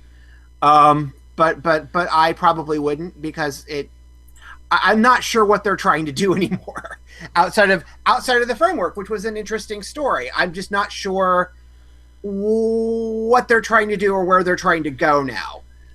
Should they try to just become a Monster of the Week thing then? Well, if they're here's the thing. The problem is, I think the problem with Agents of S.H.I.E.L.D. is ever since there has never been another twist bigger than what they dealt with after Winter Soldier. That was the biggest bump they got. Narratively, as far as the series goes, narratively, it kind of gave it a direction that it needed. Wait, which one was that? What are you referring to specifically? That the Hydra thing, which is why they did that in the framework.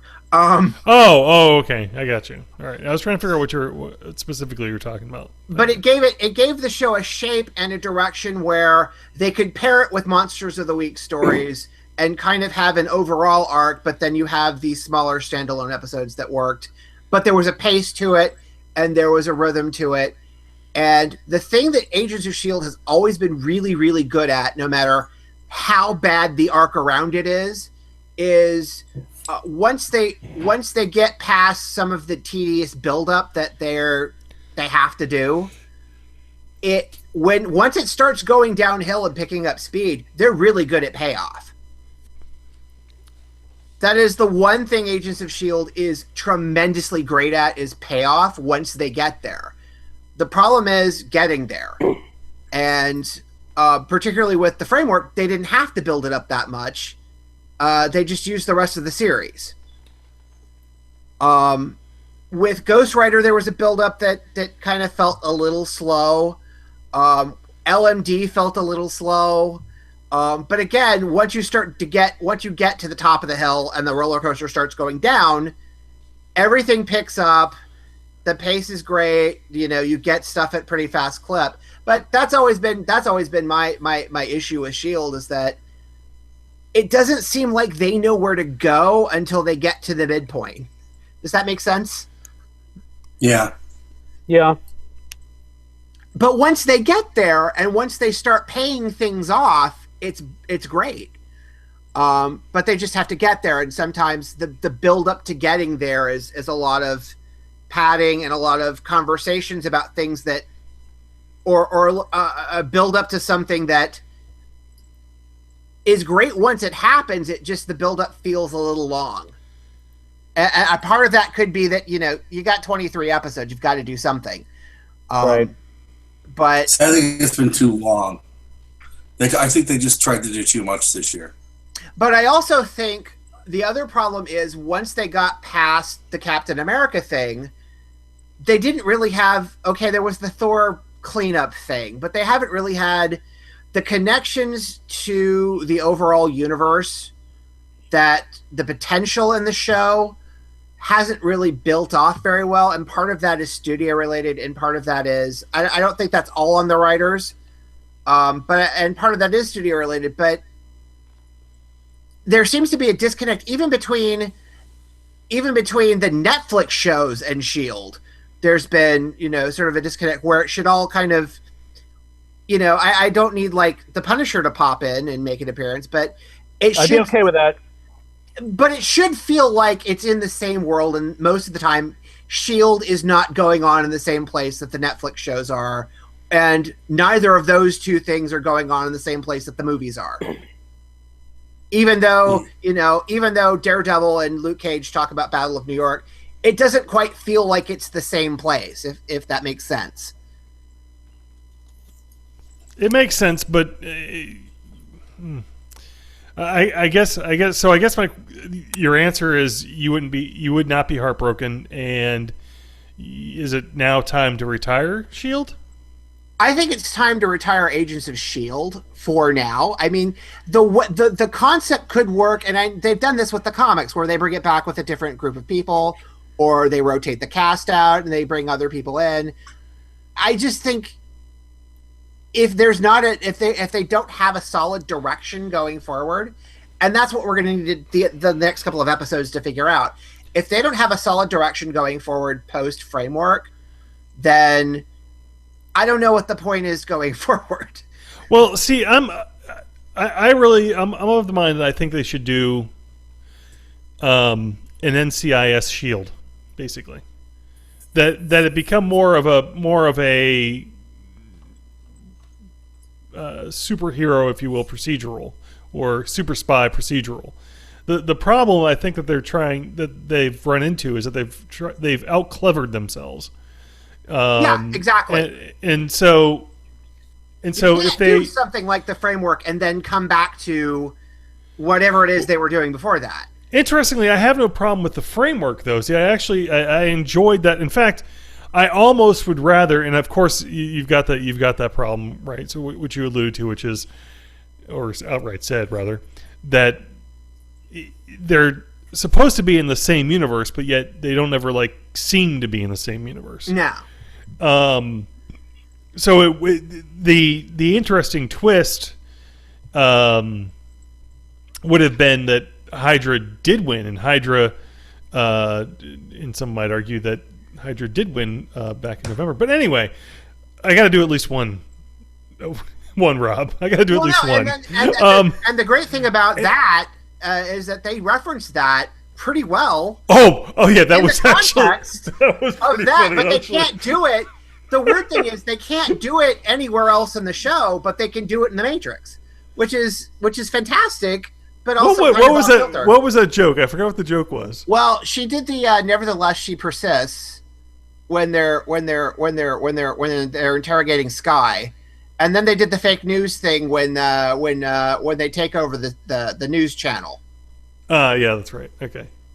But anyway, I digress. So I have no problem with them.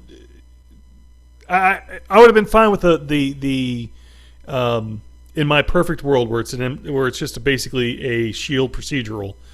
That the framework would have been a 1 or 2 episode, special episode of S.H.I.E.L.D. But the problem was at the very beginning, if you watch the first half season, if you want to torture yourself, of S.H.I.E.L.D., it was sort of going down that route where it was, we're going here, we're investigating this thing, okay, now moving on to the next thing to investigate the next thing, which is fine once you've kind of established it. Because again, if you look at something like Buffy the Vampire Slayer, the first season is crap. But once it was established, then we kind of had they could still do their Monster of the Week thing. But we really haven't had a Monster of the Week, is what my point is here. Is with S.H.I.E.L.D., it's always just... Well, for 2 seasons, the Monster of the Week was Ward. Right, well, it would just continue to tell one long story, and they weren't the characters and the overall setting isn't interesting enough, a la, say, something like... I'll just use Fargo as an example. As Fargo... Yeah. Or even Leftovers or something Yeah. like that, where it kind of there's an interesting world you're building. This world is pretty well established. There's superheroes and there's super spies and there's evil people, right? And so aliens. and it's not really and aliens, and so you're not really trying to break into a new universe, set up a whole theme. Just See, I would have taken it much better as the way I kind of view Doctor Who and the way I've always kind of viewed Doctor Who, which is as an anthology show that just happens to have 2 characters in it, but even those characters change. I mean, the other thing that you could do, speaking of an anthology show, which I think would be brilliant, is because it's simply Agents of S.H.I.E.L.D. Yeah, It's not necessarily these Agents of S.H.I.E.L.D. yeah. we could watch some Exactly. guy collating one day. You could have basically, Or you could follow different teams. but you could come back to the different teams. Yeah, And then you could combine teams. I mean, Yeah. basically call in, somebody from this other team to deal with this situation. oh, it's Vehicle Voltron and Lion Voltron every other week. Oh, it. Yeah, it is Agents of S.H.I.E.L.D., but yet apparently S.H.I.E.L.D. is all of like 10 people. Yeah, Because those are the only 10 people we ever see. Which was interesting because the Hydra framework stuff, you saw a complete operating. I know that S.H.I.E.L.D. is supposed to be dismantled right now, but still, it looked like they were actually doing stuff and being you mean Shield was effective? Hydra Shield was Hydra Shield was very effective. It's interesting. It's interesting when you have tyranny involved. It becomes very effective. When you can just use whatever means necessary, it becomes very effective. Yeah, the bad guys are more effective when they're in power. Commentary, not. Yeah. Anyway, This was not a political statement. This was just commentary.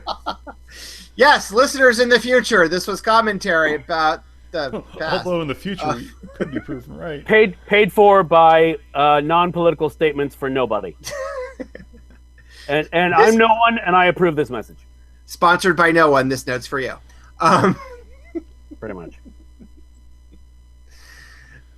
But and here's the thing, and I at the beginning of this series, the beginning of the season, I kind of said, with the LMDs, they're kind of going down the same path that I've seen a couple of times already on a couple of other shows.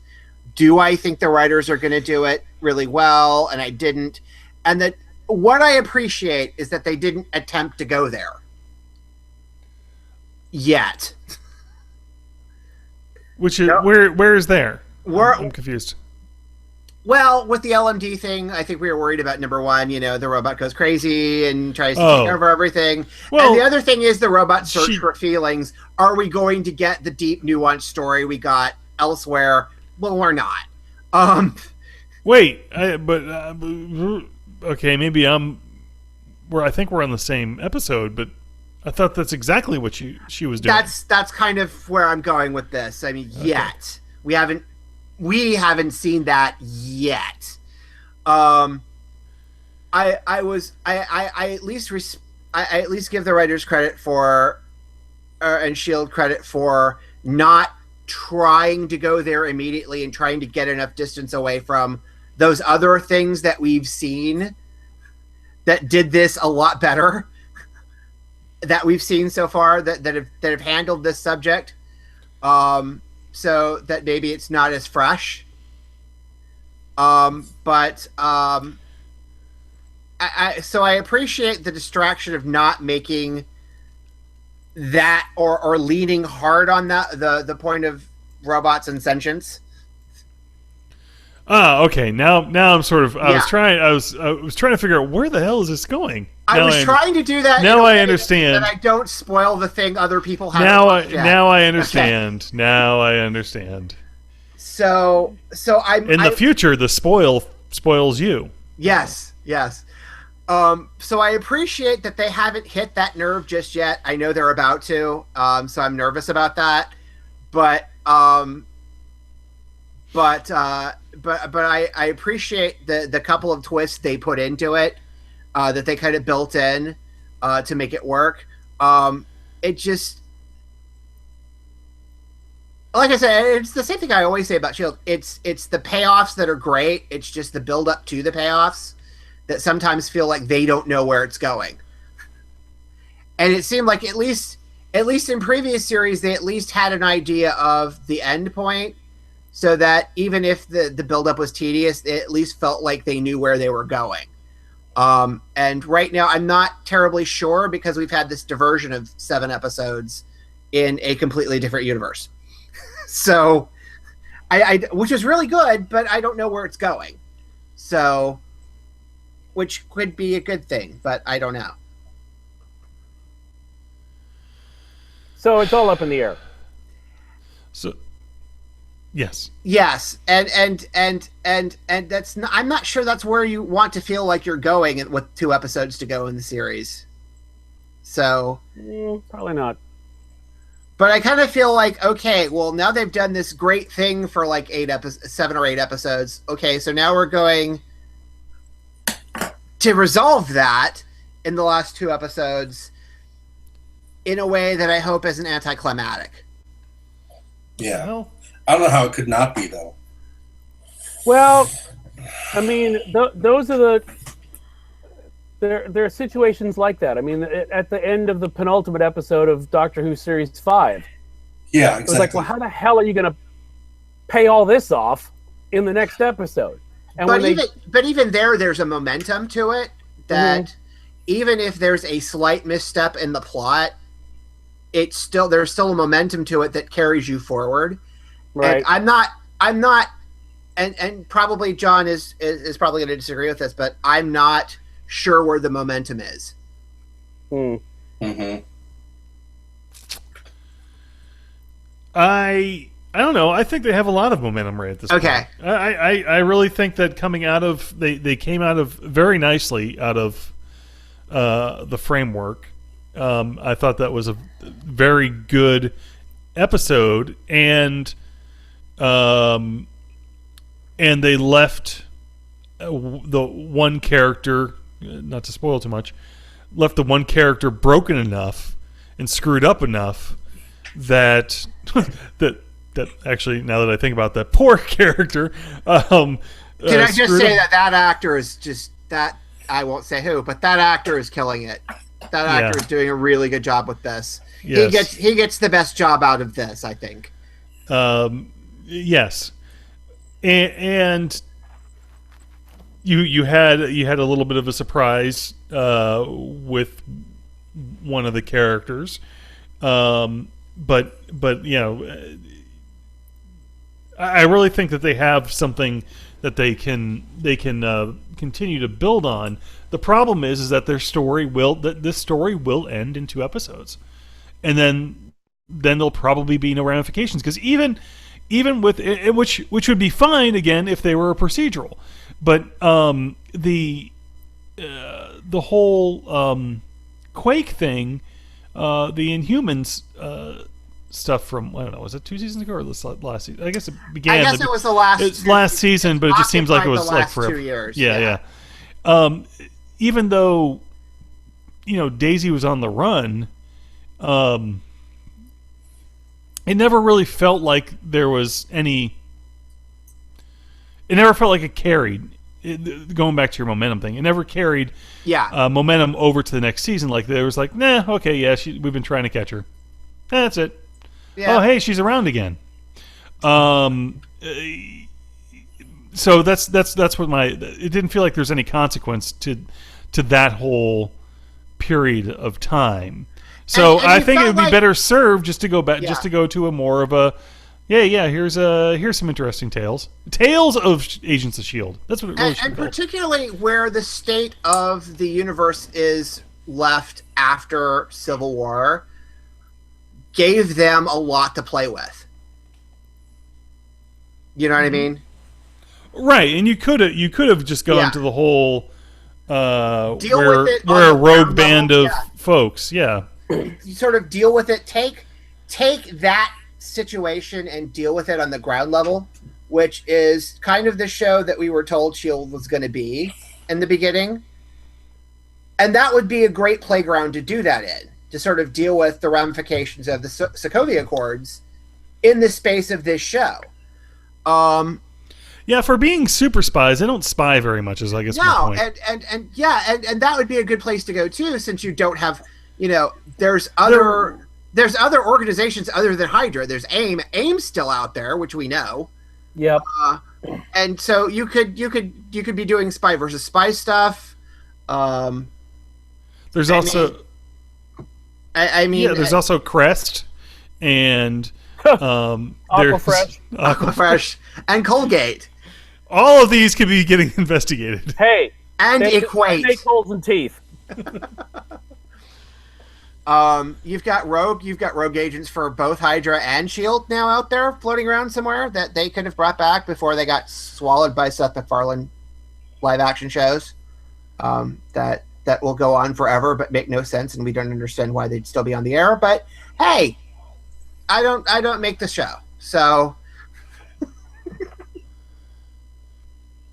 So that's Agents of Shield. That's Agents of Shield. can I attest still to that. enjoy He does it. not make the show. I still enjoy it, and I still think I'm interested. I'm still interested to see where they go. I'm just a little fuzzy on where it's going. And I feel like 2 episodes before the end, you should feel at least some slight more enthusiasm than, okay, I need to see where this is going at near the end of a run. So we'll see. Hope for the best. Stop laughing. Expect the worst. Stop laughing. I follow the Winnipeg Jets. This should explain everything. I am hopeful no matter what. I didn't know they had their own Air Force. They do. Oh. See, this is the stuff I learned on this podcast. It's a moose, basically, but that's okay. It's a moose launched from a triple It's a moose launch for a tree. Wow. Well, we should probably mosey towards recommendations, I would think. We can do that. Yeah. So, who wants to go first then? Oh, I can go first. Tuffley, go first. It's been a while since I've been on, so there's a really good chance I'm going to hit something Rob. No, I pre-did mine, so just to So you get pre-did yours? Okay. you're still going to hit something I wanted to I'm do. probably going to hit something, but I haven't been on in a while, so I can't take that much time. I haven't either, so you're fine. Okay.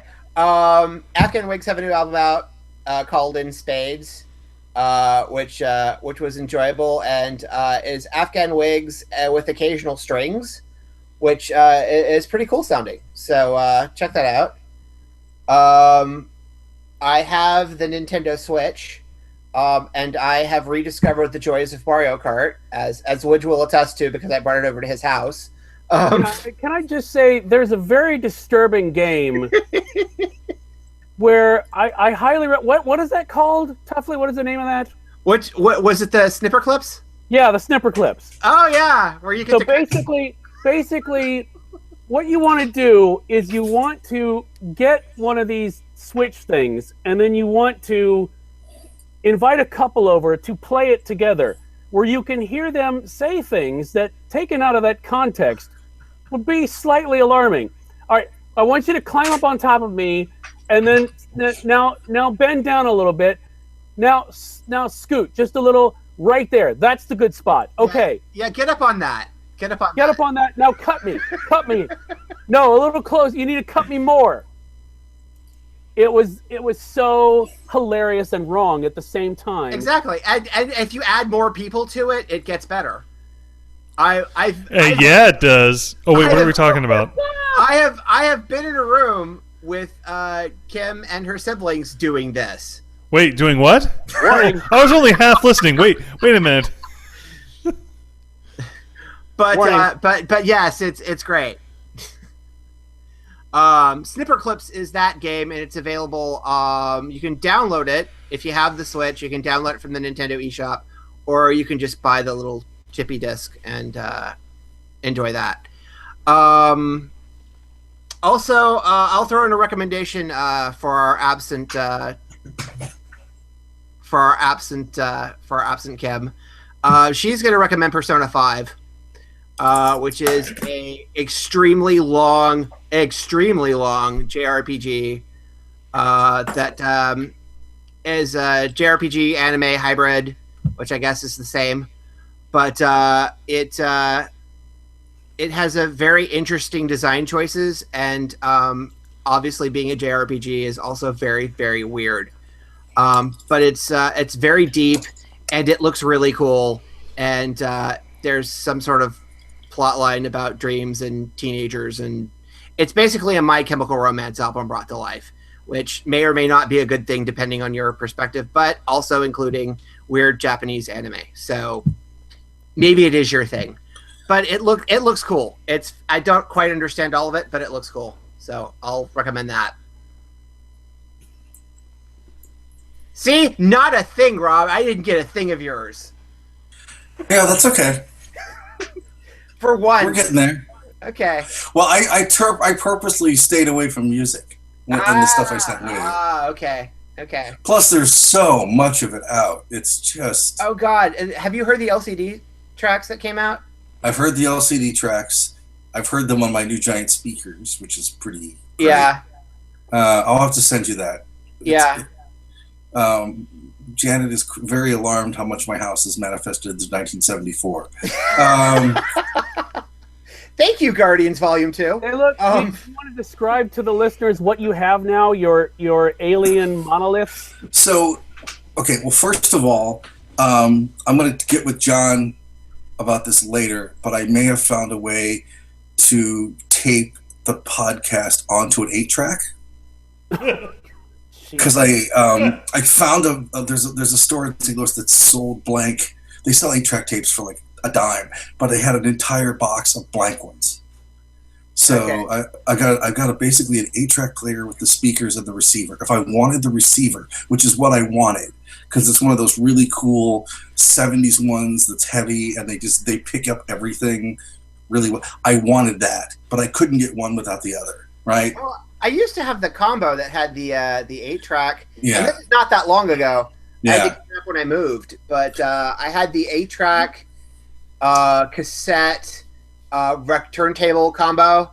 Yeah. And the receiver, one of those little Craig guys. Well, big Craig guys. I used to have one of those, and then I had to kind of give it up because I had to move.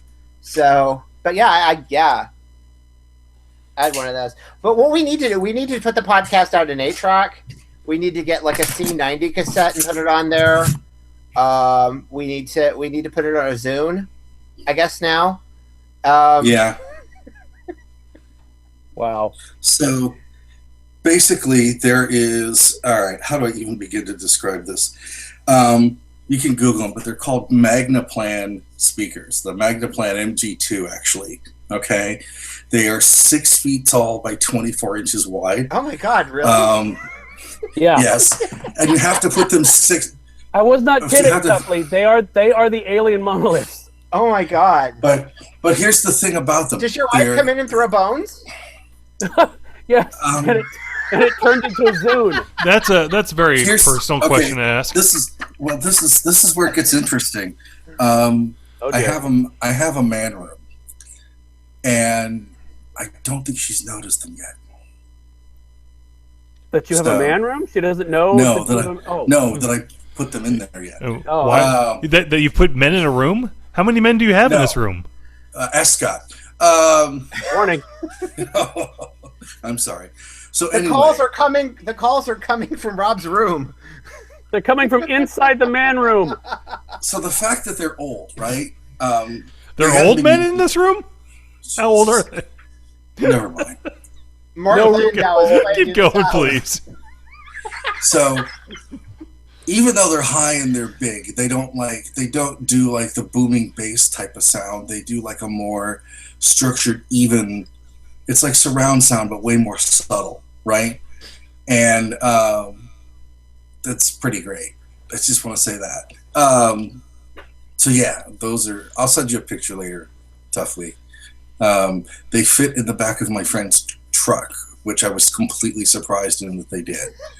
And they're lightweight, which you would not expect as well. But basically, there was a guy here who was a DJ in the 70s, and they had an estate sale. And Wow. yeah, and so I also got like all these crazy books, like a Psychic Predictions from 1974, and That I saw. I saw the picture. I saw you post that. That yeah, I saw, and I was. which was it's a very turbulent. 1974 is going to be a very turbulent year in American politics. Yeah, 1974. Wait, you sure it said 74? Yes, 1974 will also see, the beginning of the de-escalation of the American crisis in Vietnam. So just, if you're worried about those things, it's going to be okay. I Yeah. feel better. Although, here's an important question: did it predict mod? No, it didn't get into mod. Mod. It did strike series Mod? Yes, yes. There's a really great TV show called Mod. So anyway, Tuffley, I will send you those. They are frightening. Wow. Okay. But I don't think the 8-track player is going to make it much longer, though. But I'm not going to spend any money on trying to fix it either. What? Why Before it dies, you need to find a copy of Kiss Alive and put it in there. Done. And also Done. it's Missouri. There's the Allman Brothers and Kiss in America. There were 2 days when I'm like, oh, America, I'll listen to this, but like it kept repeating Horse with No Name. And I'm like, I couldn't make it stop unless I unplugged it and physically like grabbed it out of there, But it's like you can't. It's not like a cassette player where they still make cassette cleaners where you can clean the cassettes, right? They don't. It's whatever. So. Well, no, you have to That go to would- another. You have to go to another estate sale and find the. I'm not allowed to go. What is that? I The am not Ron allowed Crow. to- You have to find. No, you have to find the Ron Crow 8-track cleaner because that was a thing. Remember? I've already got the Mr. Microphone in a box. Really? Hey, Yeah, ladies. Yeah. We'll be Yeah. back to pick up later. But there was a Ron Crow 8-track cleaner. The reality is that commercial really should have been, "Hey, shh, later." Shh. That's really what it should have said. Yeah. The hey, good looking. We'll be back to pick you up later Yeah. one. Exactly. Yeah. Those things were hideous. So yeah, that's the exciting story of that. But I don't mess with the state. I can't go to estate sales anymore because everything's like insanely cheap. You also need a CB radio. You also need to hook up a CB radio to it. I have my grandfather's old ham stuff that I'm toying, and his shortwave. The shortwave, I'm gonna fiddle with that soon. I got That's Indiana cool. Jones's short round. Short round. Of course you do. I've gotten the achievement for killing him a lot in the Lego game. So that's and if you're playing that game, you have to get that achievement if it's the only one you have. Short round is also what I call my penis. But anyway, Warning. I did not kill your penis in a Lego game, so let's just put that out there now. I bet some of this is coming in the end of the year thing. So Wait. yes, those are. Wait. You're putting that out there He's- now. It's in he's his putting my- penis. You're putting he's his putting my penis penis out now? there right now. Is this going out on the live feed? Oh my god! They haven't ported your penis to the Switch yet, John. I hate to tell you that. Whoa!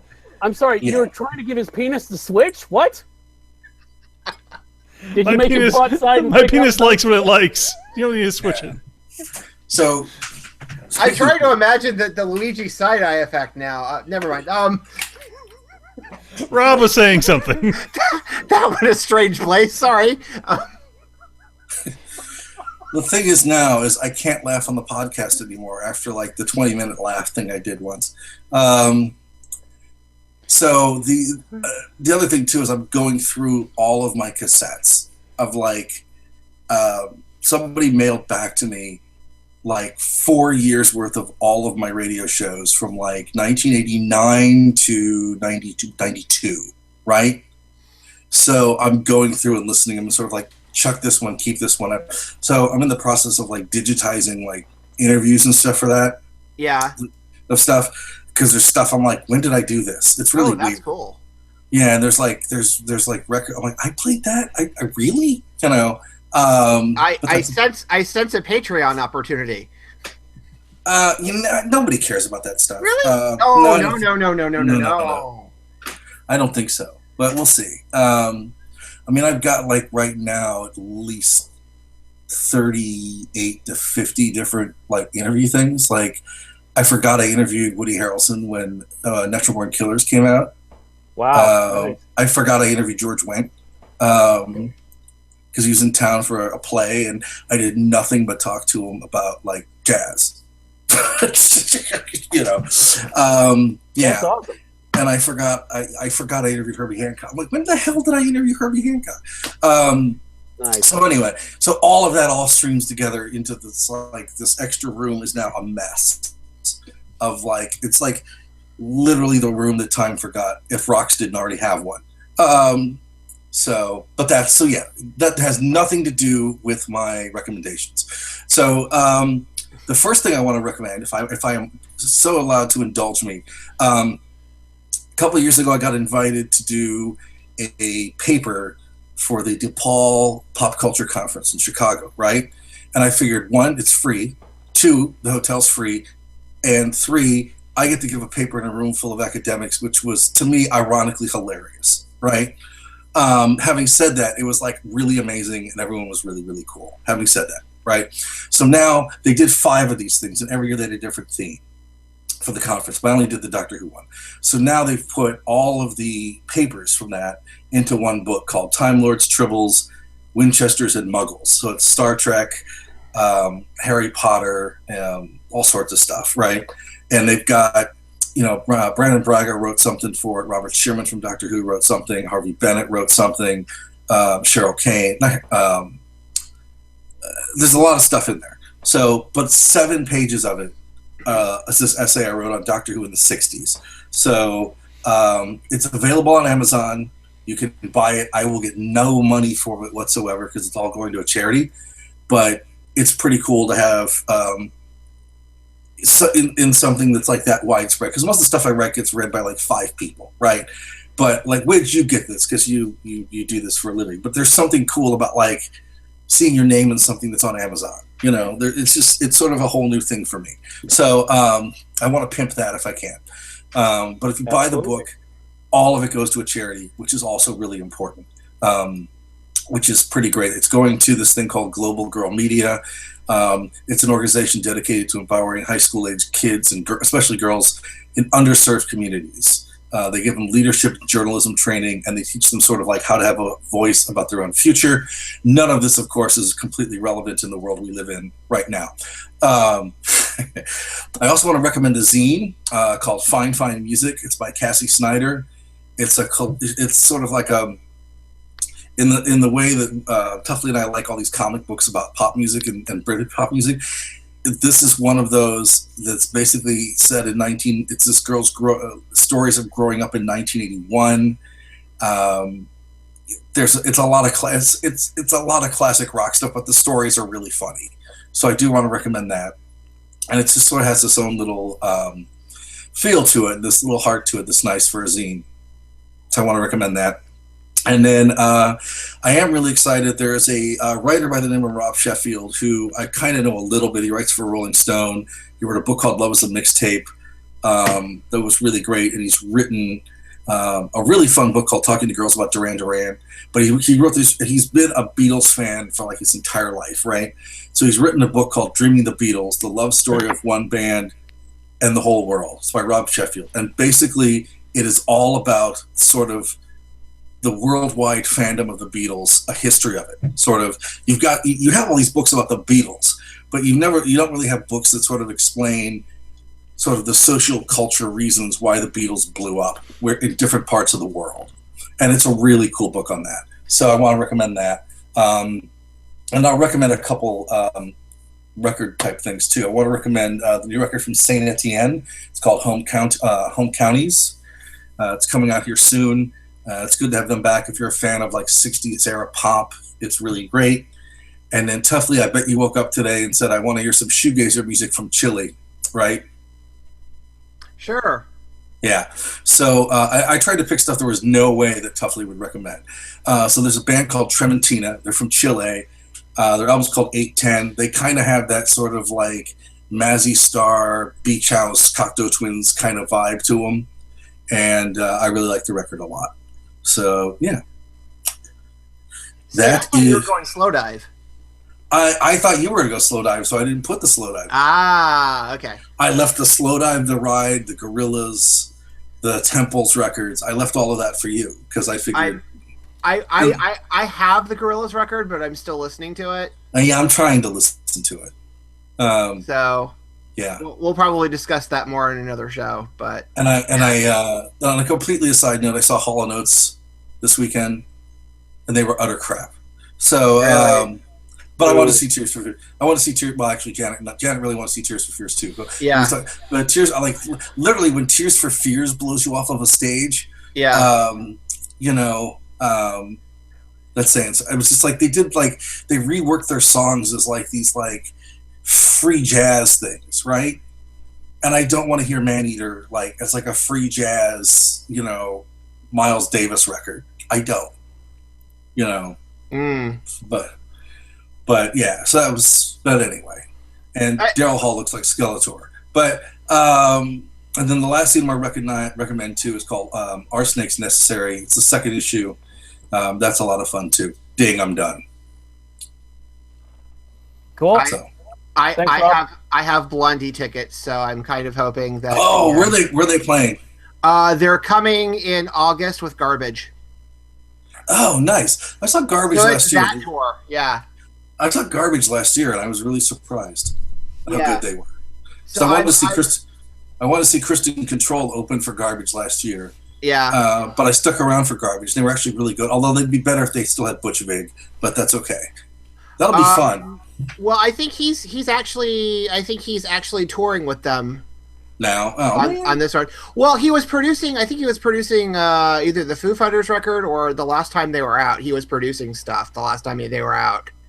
okay. So they had a temporary drummer in, but once he was finished doing his producing stuff, he's been back on the road with them. Nice. So Enjoy that. I Enjoy hope that. so. I hope so. We'll find out in August. I'll let you know at DragonCon. Because we just got the Blondie thing the other day, but I haven't listened to it yet. I've heard like 2 songs, and I want to hear the one with Johnny Marr. That's I what like I'm really the excited. Johnny Marr song is really good. I think it's called No Monsters. Yeah, I much. thought that was pretty good. pretty much anything that guy's on, I'm gonna listen to at this point. So, yeah, and Okay. Widge will be happy because I've been listening to Bob Dylan. Ah, Well, yeah. I mean, what now? Which Bob Dylan though? I'm up to Nashville Skyline. Oh, okay. Yeah. Because I'm going in order. No, it's just I had to get past The Voice, which is weird because I love Tom Waits. I know, but No, I understand. I know Makes it's just I know, but it's just one of those things I should know. And there's a new Glenn Campbell record out. For the love of God, buy it and love it, and it'll make Can you you cry. get it? Can you get it on 8-track? No, but No. you know Then I'm out. that's a record that's going to make you cry. I suspect because he wrote it on his last tour, and yeah, I have a feeling it's going to be like bone crushingly sad. So, what do you have, John? Oh, I'd like to recommend Slow Dive and the Gorillaz CD. Slow Dive, though, you have to get it on audio cassette. It's the only way to listen to it. C90, man. You know, It's the way to go. speaking of which, Tuffley, for the first time, there's a new Alex G record, right? Yeah.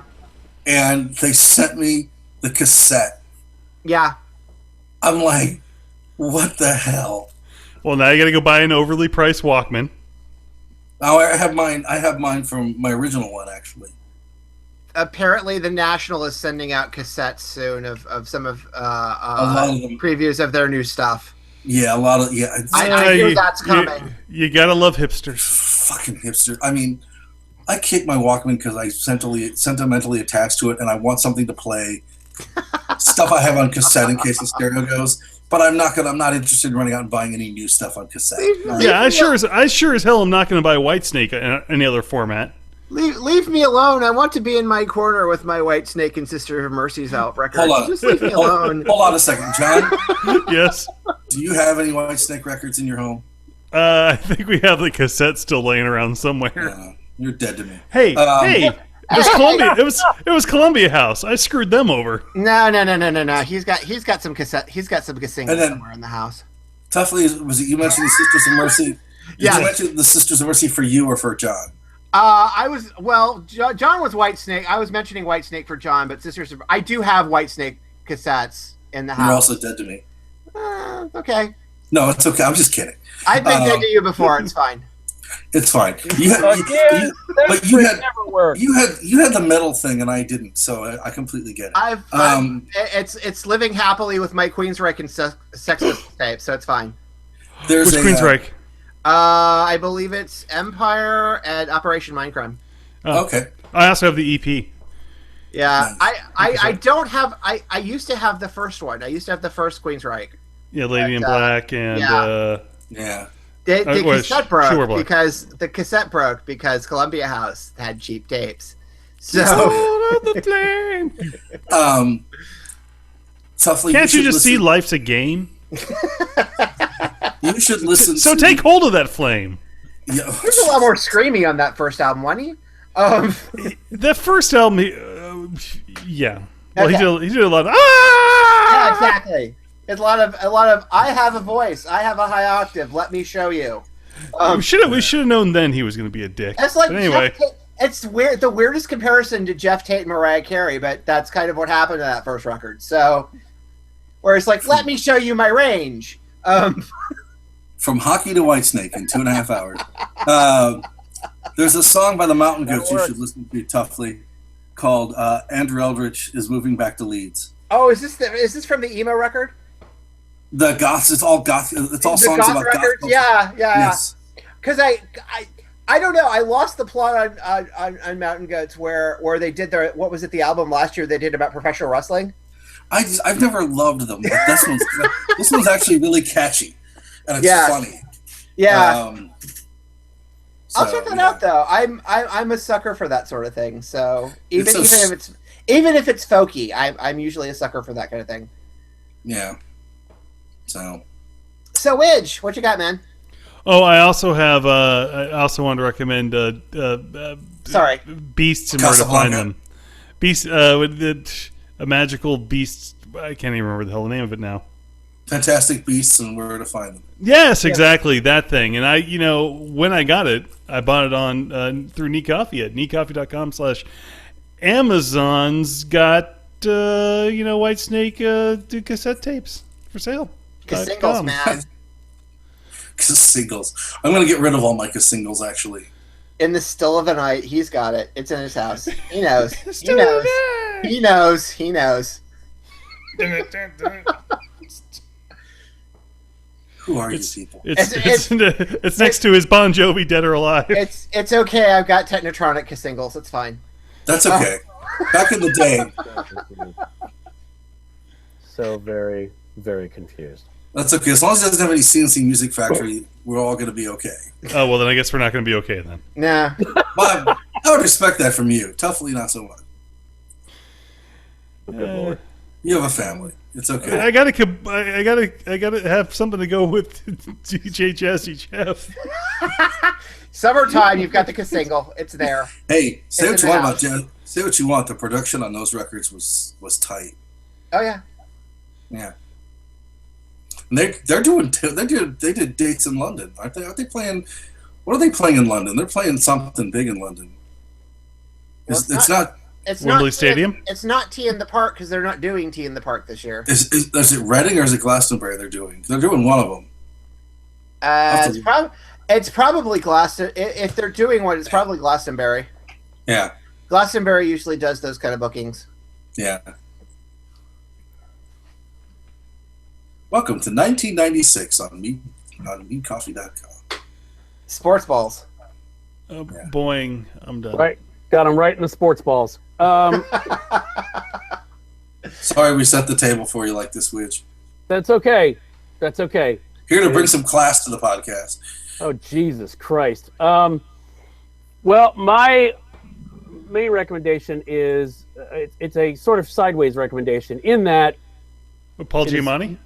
it is for a second. Honestly, for a second, It's all about the wine tasting. I thought you said Jumanji, so I was like, what? Paul Jumanji, you know. I was so confused. Anyway, so it's well known that I'm a sucker for limited edition and rare stuff. So that's when that's why I got the Best Buy exclusive version of Rogue One on Blu-ray, and which came with it in Blu-ray 3D as well, which was weird. Oh, is that the How steelbook? is that? Yeah. How is it? What's that? How is it?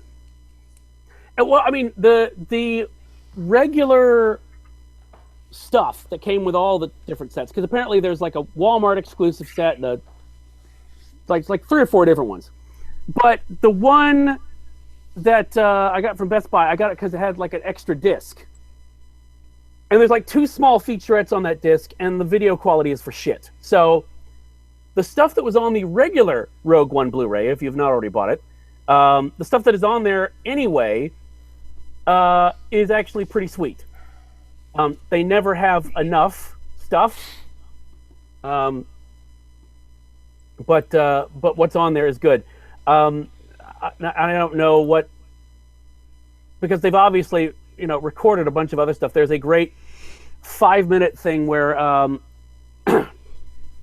the director talks about, basically takes you through the final scene with Vader and talks about how they set it up and the creation of the props and trying to make it fit, because you're about to go into episode 4 and all this stuff. So but that's like from Wired or something like that. So I don't know if that was an exclusive or what, but I'm like, look, if this stuff exists, put it on the fucking disc and fix the fucking video quality while you're at it.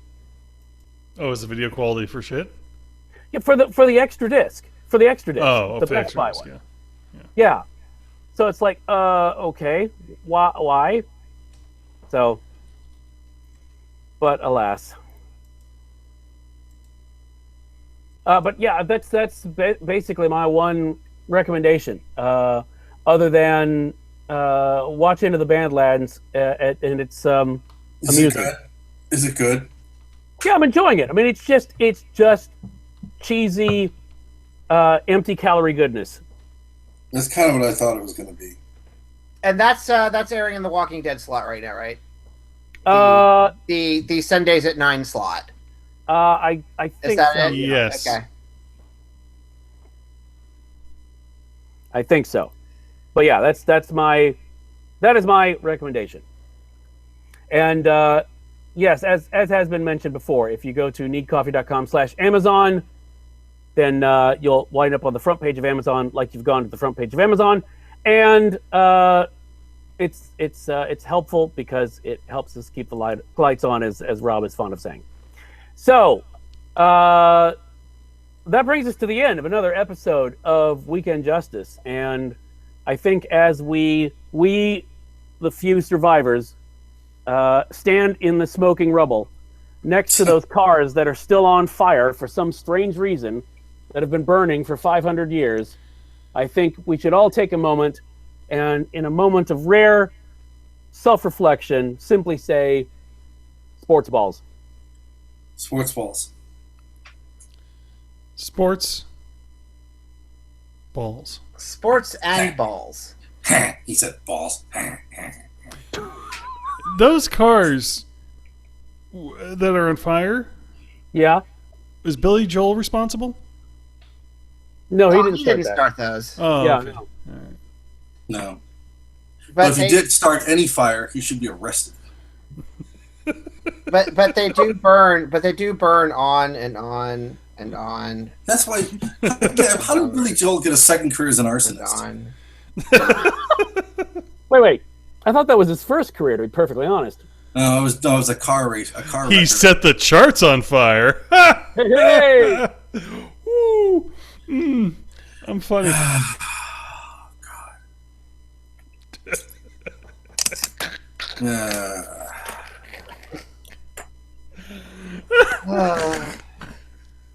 John, I'm going to tell you something really frightening.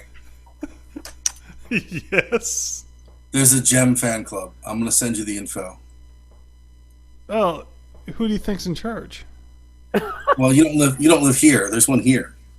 Oh, yeah. Oh, let me know about that charter. Oh, yeah, they're quite odd. We did it. Yeah. So. That's pretty outrageous. Yeah. Hey, I have those headphones. What? Yeah. What? No, those headphones. Yeah. No, you don't. I have them. They're on my head. Yeah. Well. So you think? Yeah. Hey, Whoa, wait. He's got a monolith now, so fucking time travel. And I just want to say that today was the first day in 18 days it didn't rain. Hey, can you guys ship some of that water down here?